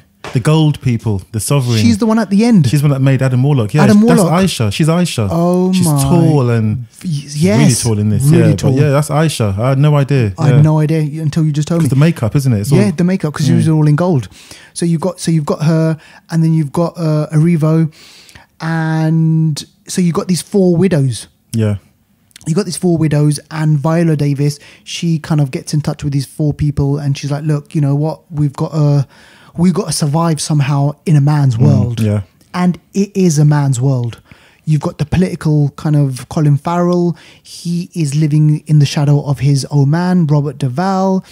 And you got the criminal element, which is Daniel Kaluuya. Yep.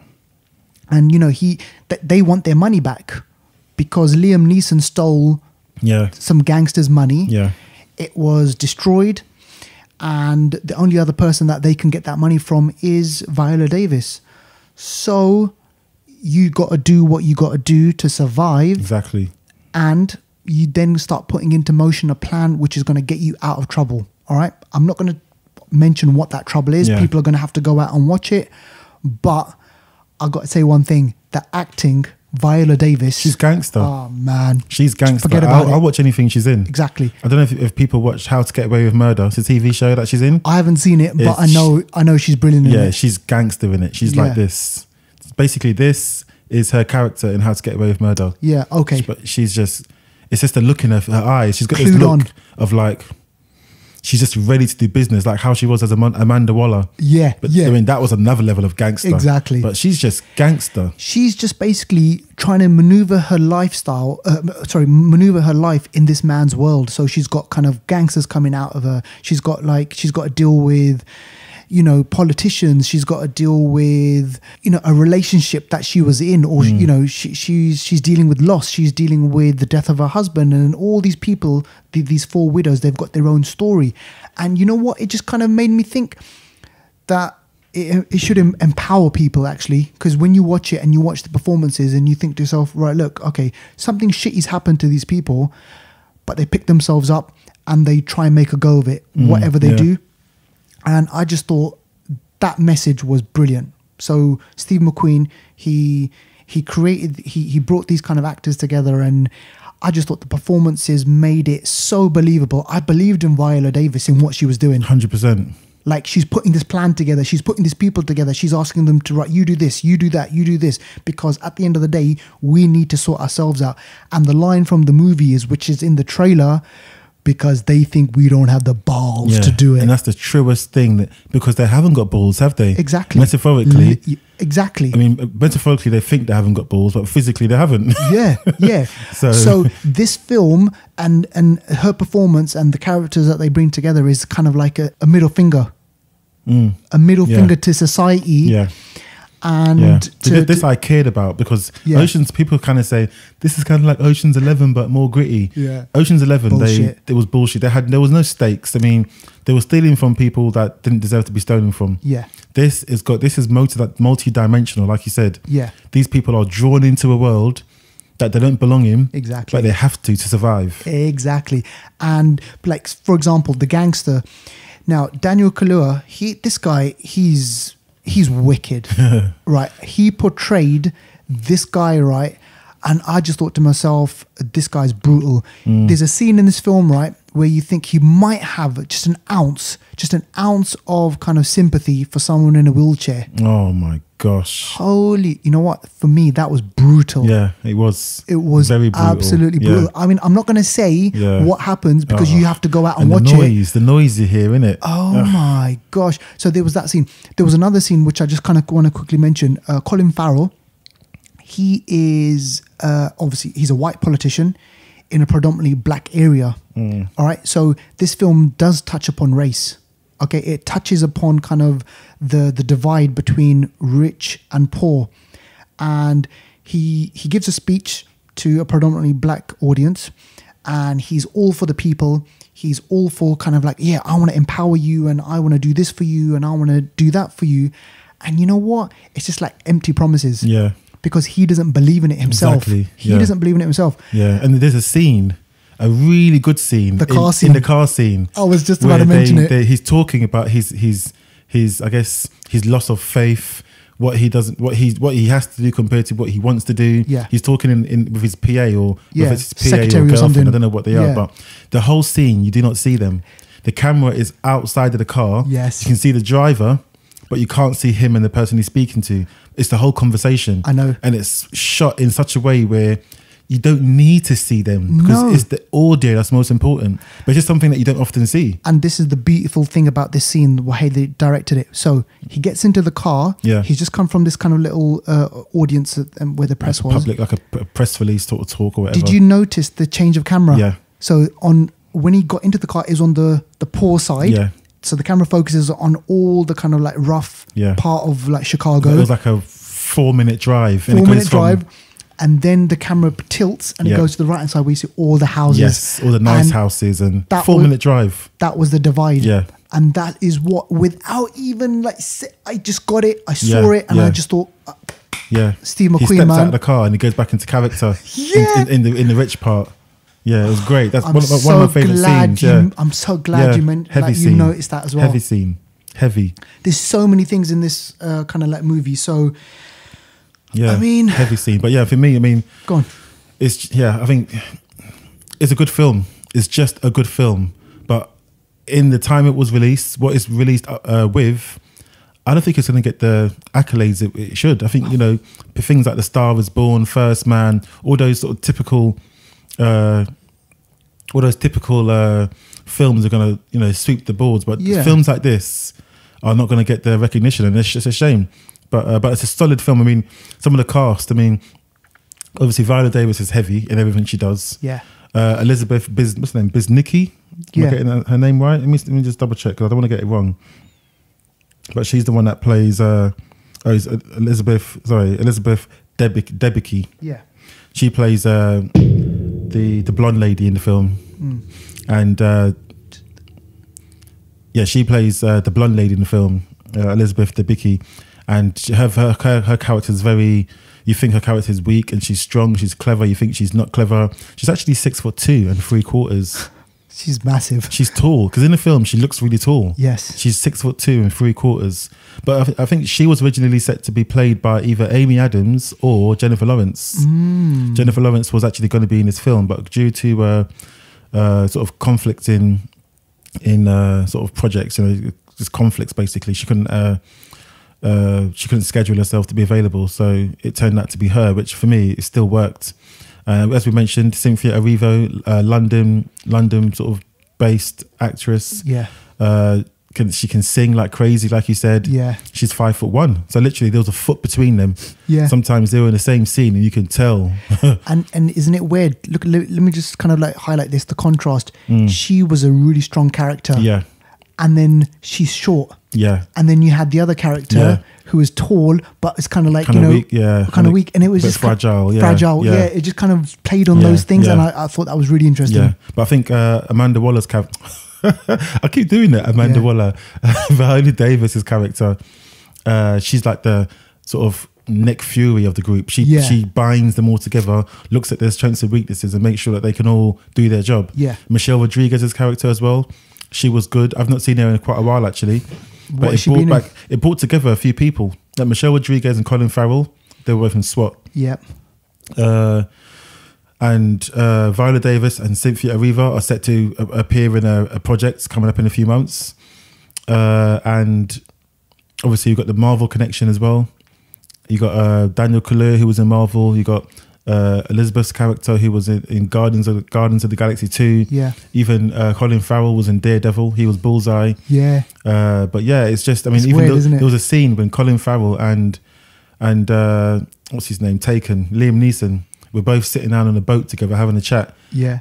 Playing Americans, and they're both Irish. I know. Liam Neeson's accent is always going to be Irish American. Exactly. He's never going to have a clean. Both of them actually sound kind of Irish. Same thought as well. Yeah, they're both Irish guys. I'm pretty sure it made it harder for them because they like, if you speak to someone in your accent, I'm sure if you're trying to do another accent, it clouds your accent because you can hear the accent you really want to speak coming out. Exactly. But it was good. But yeah, the whole film for me, really good film. I'll give it an 8.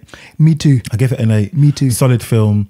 Steve McQueen, great job. This is actually the first film he's directed since 12 years. Wow. And other films he's been involved with writing or producing, but actual directing, this is his first film since 12 years. So wow. It's I think this film should do very well. Definitely go out, ladies and gentlemen, watch it and tell us what you think. You know, send us a message at the Flixters on Instagram or on Facebook or whatever. Let us know what you think. Do you agree? Do you disagree? I mean, I thought it was a cracking film, you know, based on all the stuff that I just said, and obviously Deval likes it as well. So it'd be great to hear what you think. It's a show thing. All right.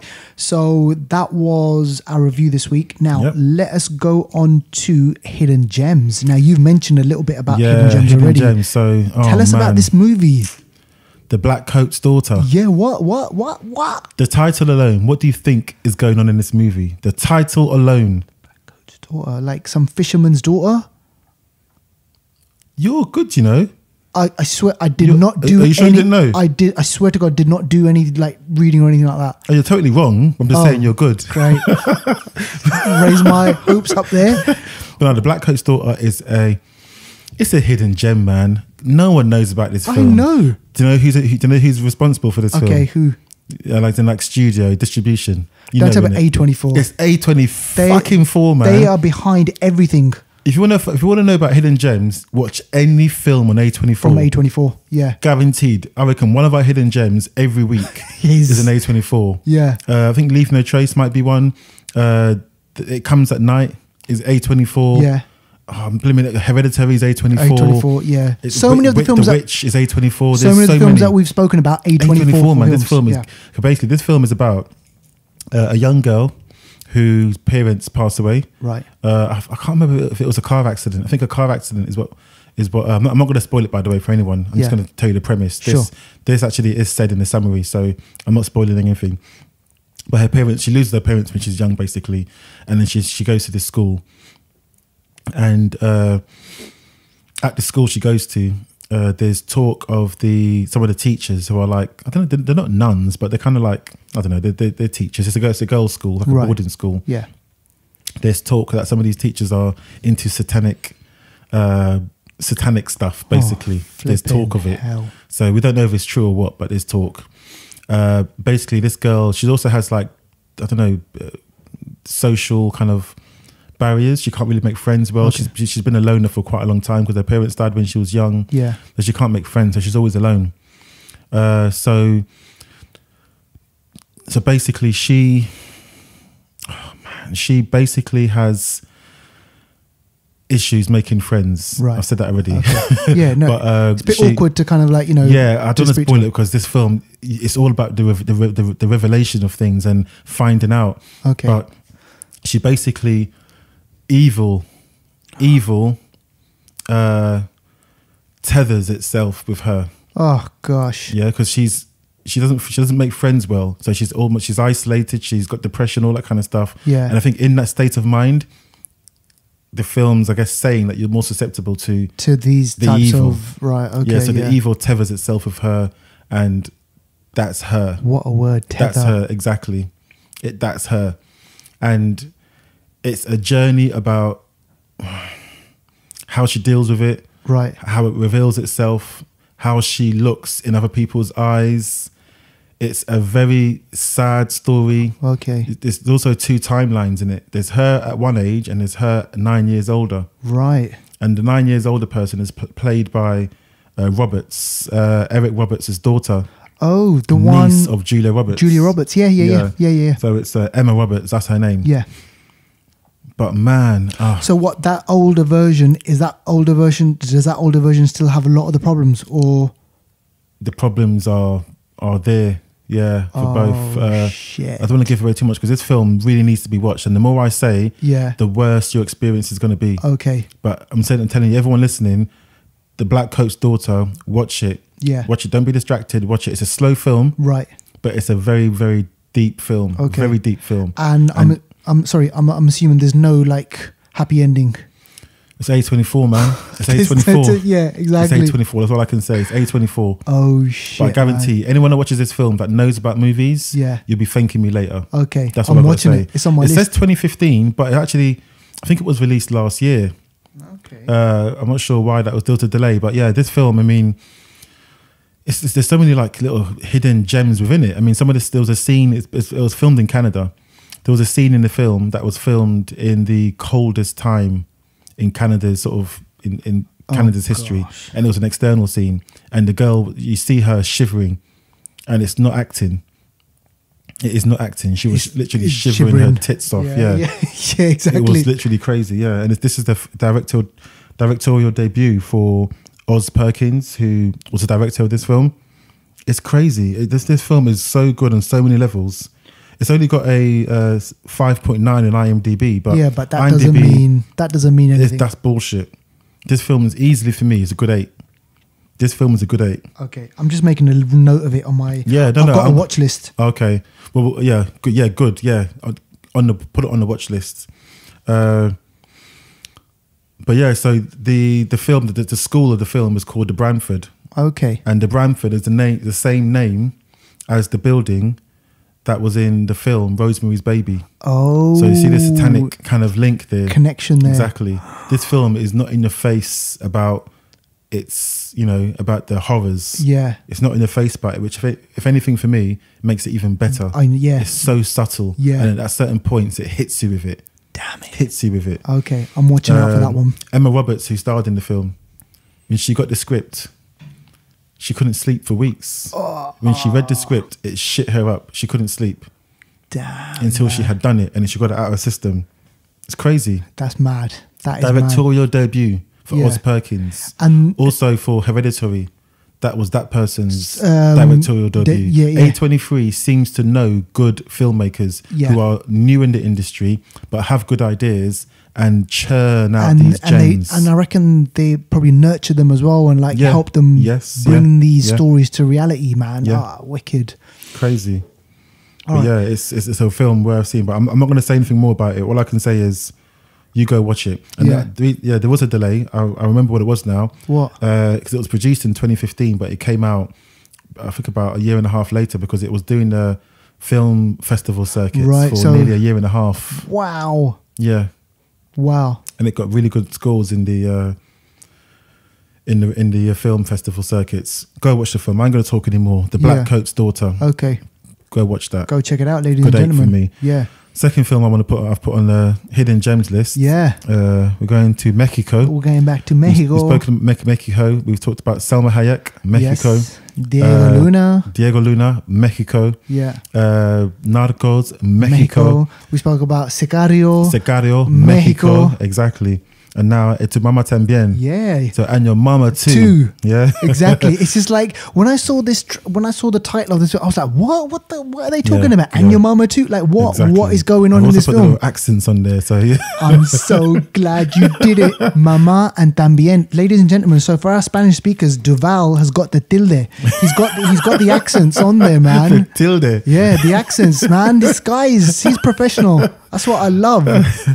So it's Mama Tambien stars Gal Garcia Bernal. And now? Just remind me again. What did we see him in? He's been around. He's been around. He's been in a lot of movies. Yeah, a lot of Spanish. I must say, Spanish speaking, but he has crossed over to sort of the American markets more recently.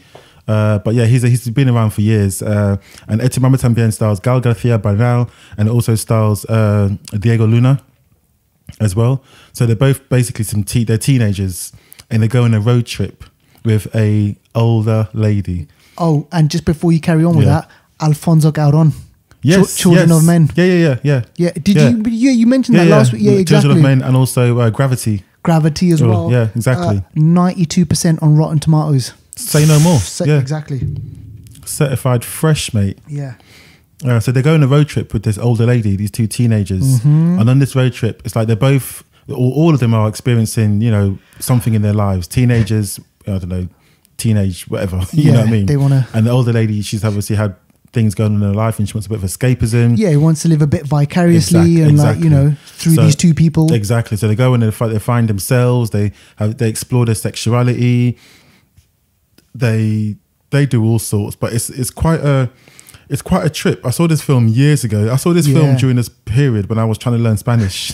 So I would read Spanish, I would listen to Spanish music, I'd watch Spanish football, and I'd watch Spanish speaking films to try and immerse myself. And that is the best way to do it. Exactly. So this film came up, when I'm saying years ago, I watched this film probably in about 2003. No, I know. 15 years ago. That's when I probably watched it. Exactly. Yeah. So a long time ago. It's a good film. It's a different kind of film. Yeah. And it's just a film worth watching, in my opinion. And it kind of just like, when I think back to it right now, man, imagine this, right? Like, you say you're in your 40s and then, you got these two people and they're enamored by you and you just think, hey, you know what? I want to experience what life is like now. Yeah. Or maybe I've missed like some aspect of my life, jump in a car, road trip, road movie. And it's just one of those things where you find out what your life is really about. Yeah, exactly. Again. Yeah.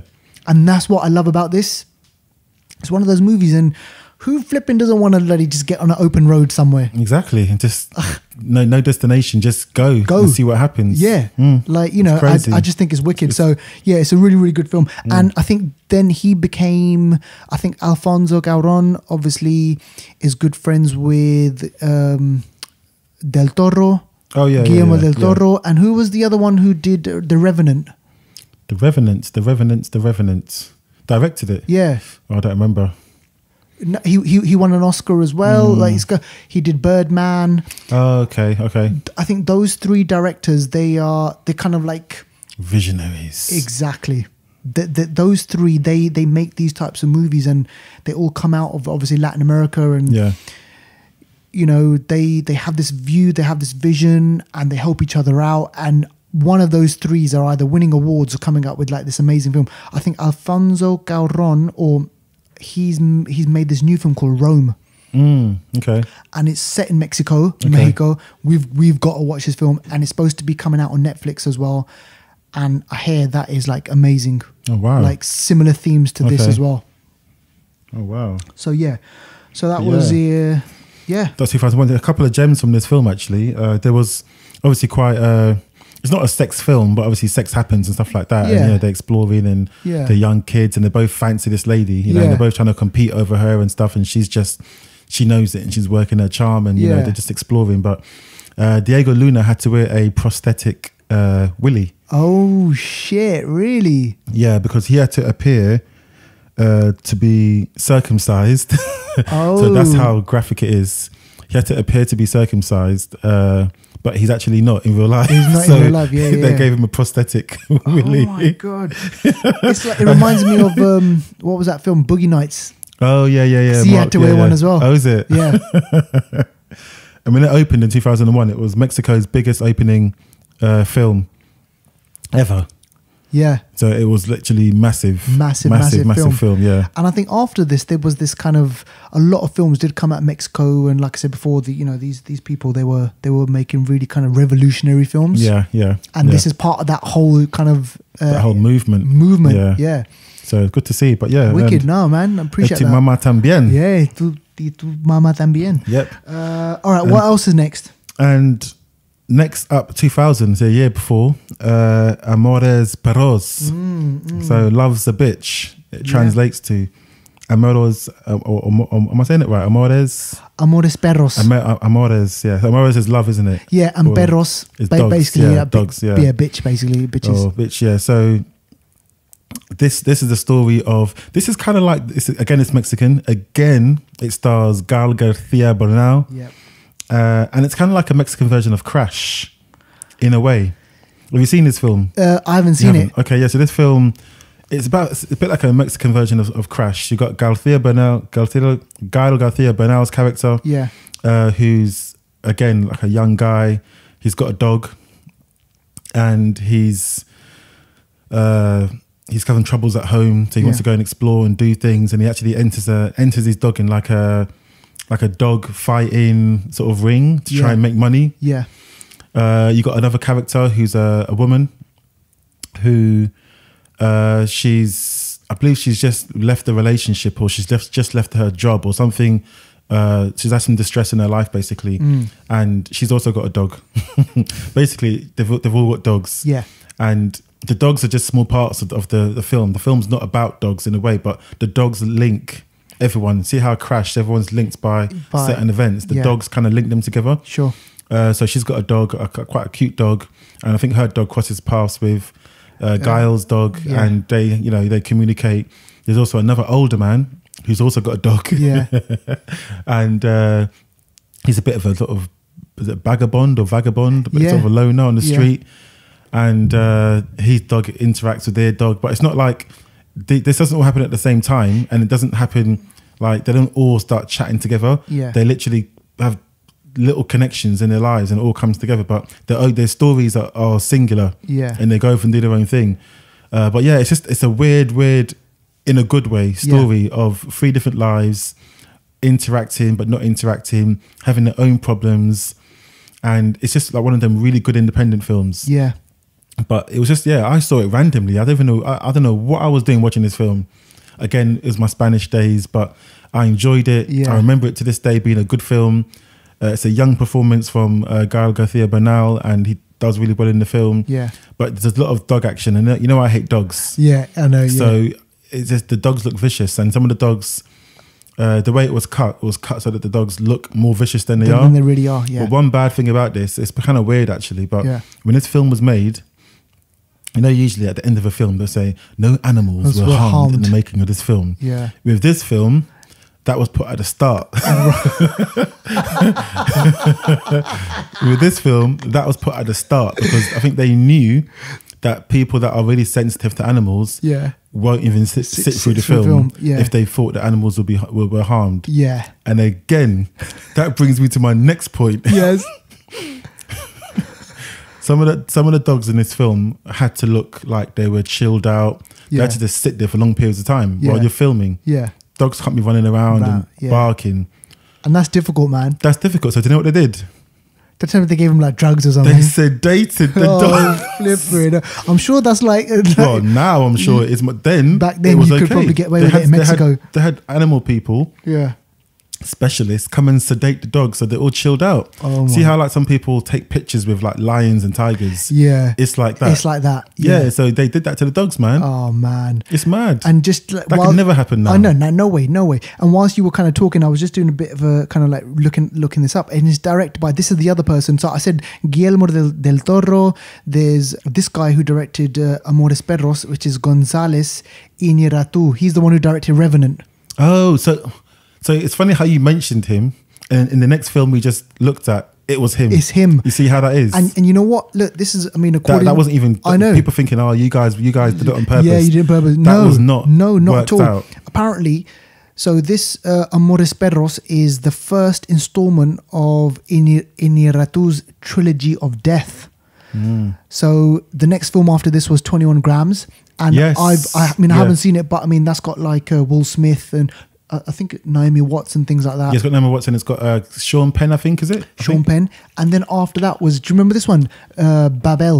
Babel, yes. Yeah, Babel, yes, sorry. yeah. The with Yeah. Brad Pitt. Yes. Yeah, and That's it's got Gael in it as well. Remember when he goes to Mexico? Yes. Yeah, and And Japan. that's a bit like Crash, isn't it? Exactly. So So it's the kind one of like they all kind of have a Japan, crash. sort of- Mexico, Afghanistan, Yeah, or like, yeah. you know what it is. So it's got all that. Yeah. That's the scene. That's the film where someone's on a bus and the kid's shooting. Is it in Morocco or something? Yeah, and then Someone gets shot. Kate Blanchett, she gets shot. Yeah.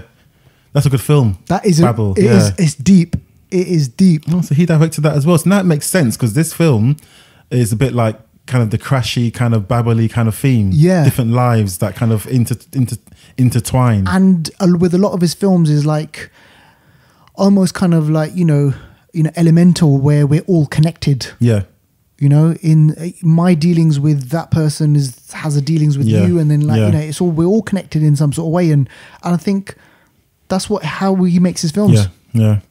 And some more sort of gems about this film. When they were filming, because it was filmed in Mexico, Yeah. and some parts of Mexico they filmed are quite tough parts. Yeah. And a lot of the production crew were robbed. Oh my Like gosh. just things happened. Yeah. Were robbed and things were taken. Funny saying that, actually, I remember years ago doing a short film in Camden. Yeah. This was during my university days, and we had to leave all our stuff on the. This is an external scene outside in the council estate. Yeah. We left all our bags on the floor. Yeah. And just a few meters away, we were filming, and some kid came and grabbed one of our bags And just like and started off. running. Yeah. And at the time, I was in the film, and in the film, I was playing a police officer.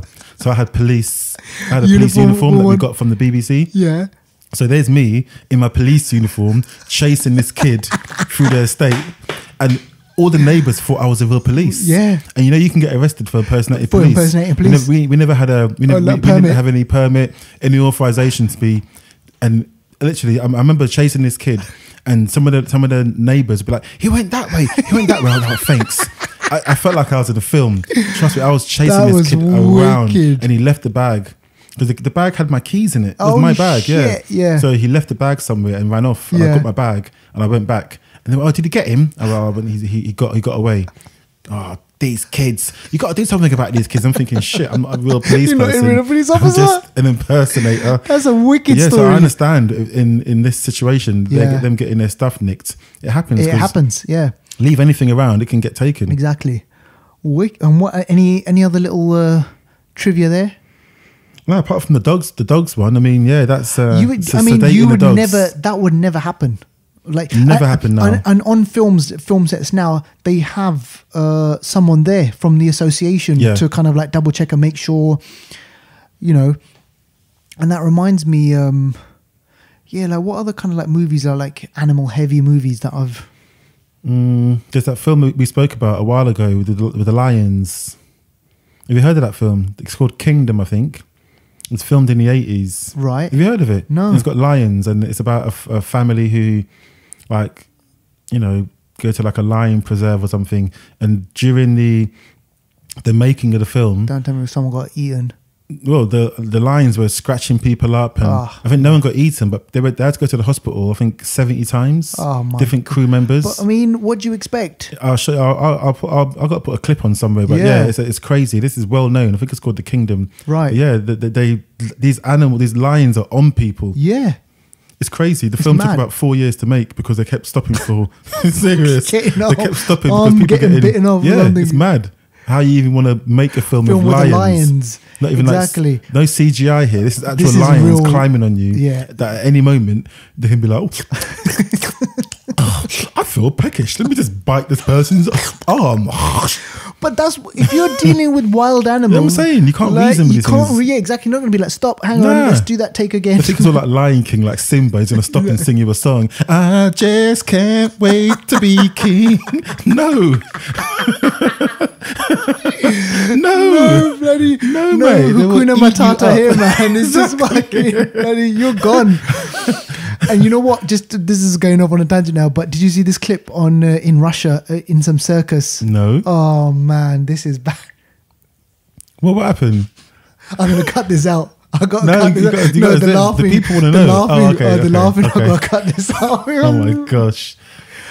This thing in Russia, circus rides into town. The flipping fence is like your back garden fence. Oh my gosh. Them old wooden ones. That Exactly. So the tiger is on the handler, you know, has got the tiger, and then on the side, right, some girl waving. What happens? The tiger goes for the bloody kid. Serious. And oh my god, man, it's just the Oh, you see it? Yeah, they flip it. Flipping It's the heck. most shocking thing that you just like, what the hell? And what they're saying is, in Russia, this stuff goes on all the time. Yeah. Like these Siberian tigers or something. basically, yeah. Flipping So I'm heck. like, you know what, man? Nah, see, the wildlife, man. If you can't reason with them, if you can't chat to them, Exactly. they can do anything they want. And It sounds like an their- alien, doesn't it? Like, you know, it's true, but that's their programming. They're meant to do that. So how can you tell them off for doing what they're supposed to do? How can you tell lion, don't do that, don't eat? I can see you. You know? Stop Oh it. my Oh, shit, man. All right, okay. Oh, man. Oh, that's the end of our show now. That's the isn't end of our show. We could just keep Damn. But right, what's out in the next coming couple of weeks? Overlord. Okay, Overlord. Yep, We'll be doing Overlord. we got to watch that. Yeah. And any news on any kind of like big? What's the next big blockbuster coming out? Big blockbuster. I think, well, Aquaman. Aquaman's December. Oh, right, I think okay. Overlord's coming out, and then we Oh, got Creed. Creed end of the month, end of November. Yeah. So there's a few bits and bobs in between. Yeah. And obviously stuff on Netflix and so on, and Sure. on online that'll be coming out. We'll try and review Outlaw King actually. Okay, yeah, that's cool, a okay. new that's a new With Chris film. Pine, yeah. Chris Pine, yeah. Cool. Yeah, cool. Okay. All right. So great. Thanks for listening, guys. Thanks for downloading another show. We've enjoyed it immensely, as you can tell. Yep. But yeah, definitely continue to follow us and download our show. You can find us on the Flixters podcast, Instagram, Facebook, Twitter, and YouTube. And keep plugged in. Peace out.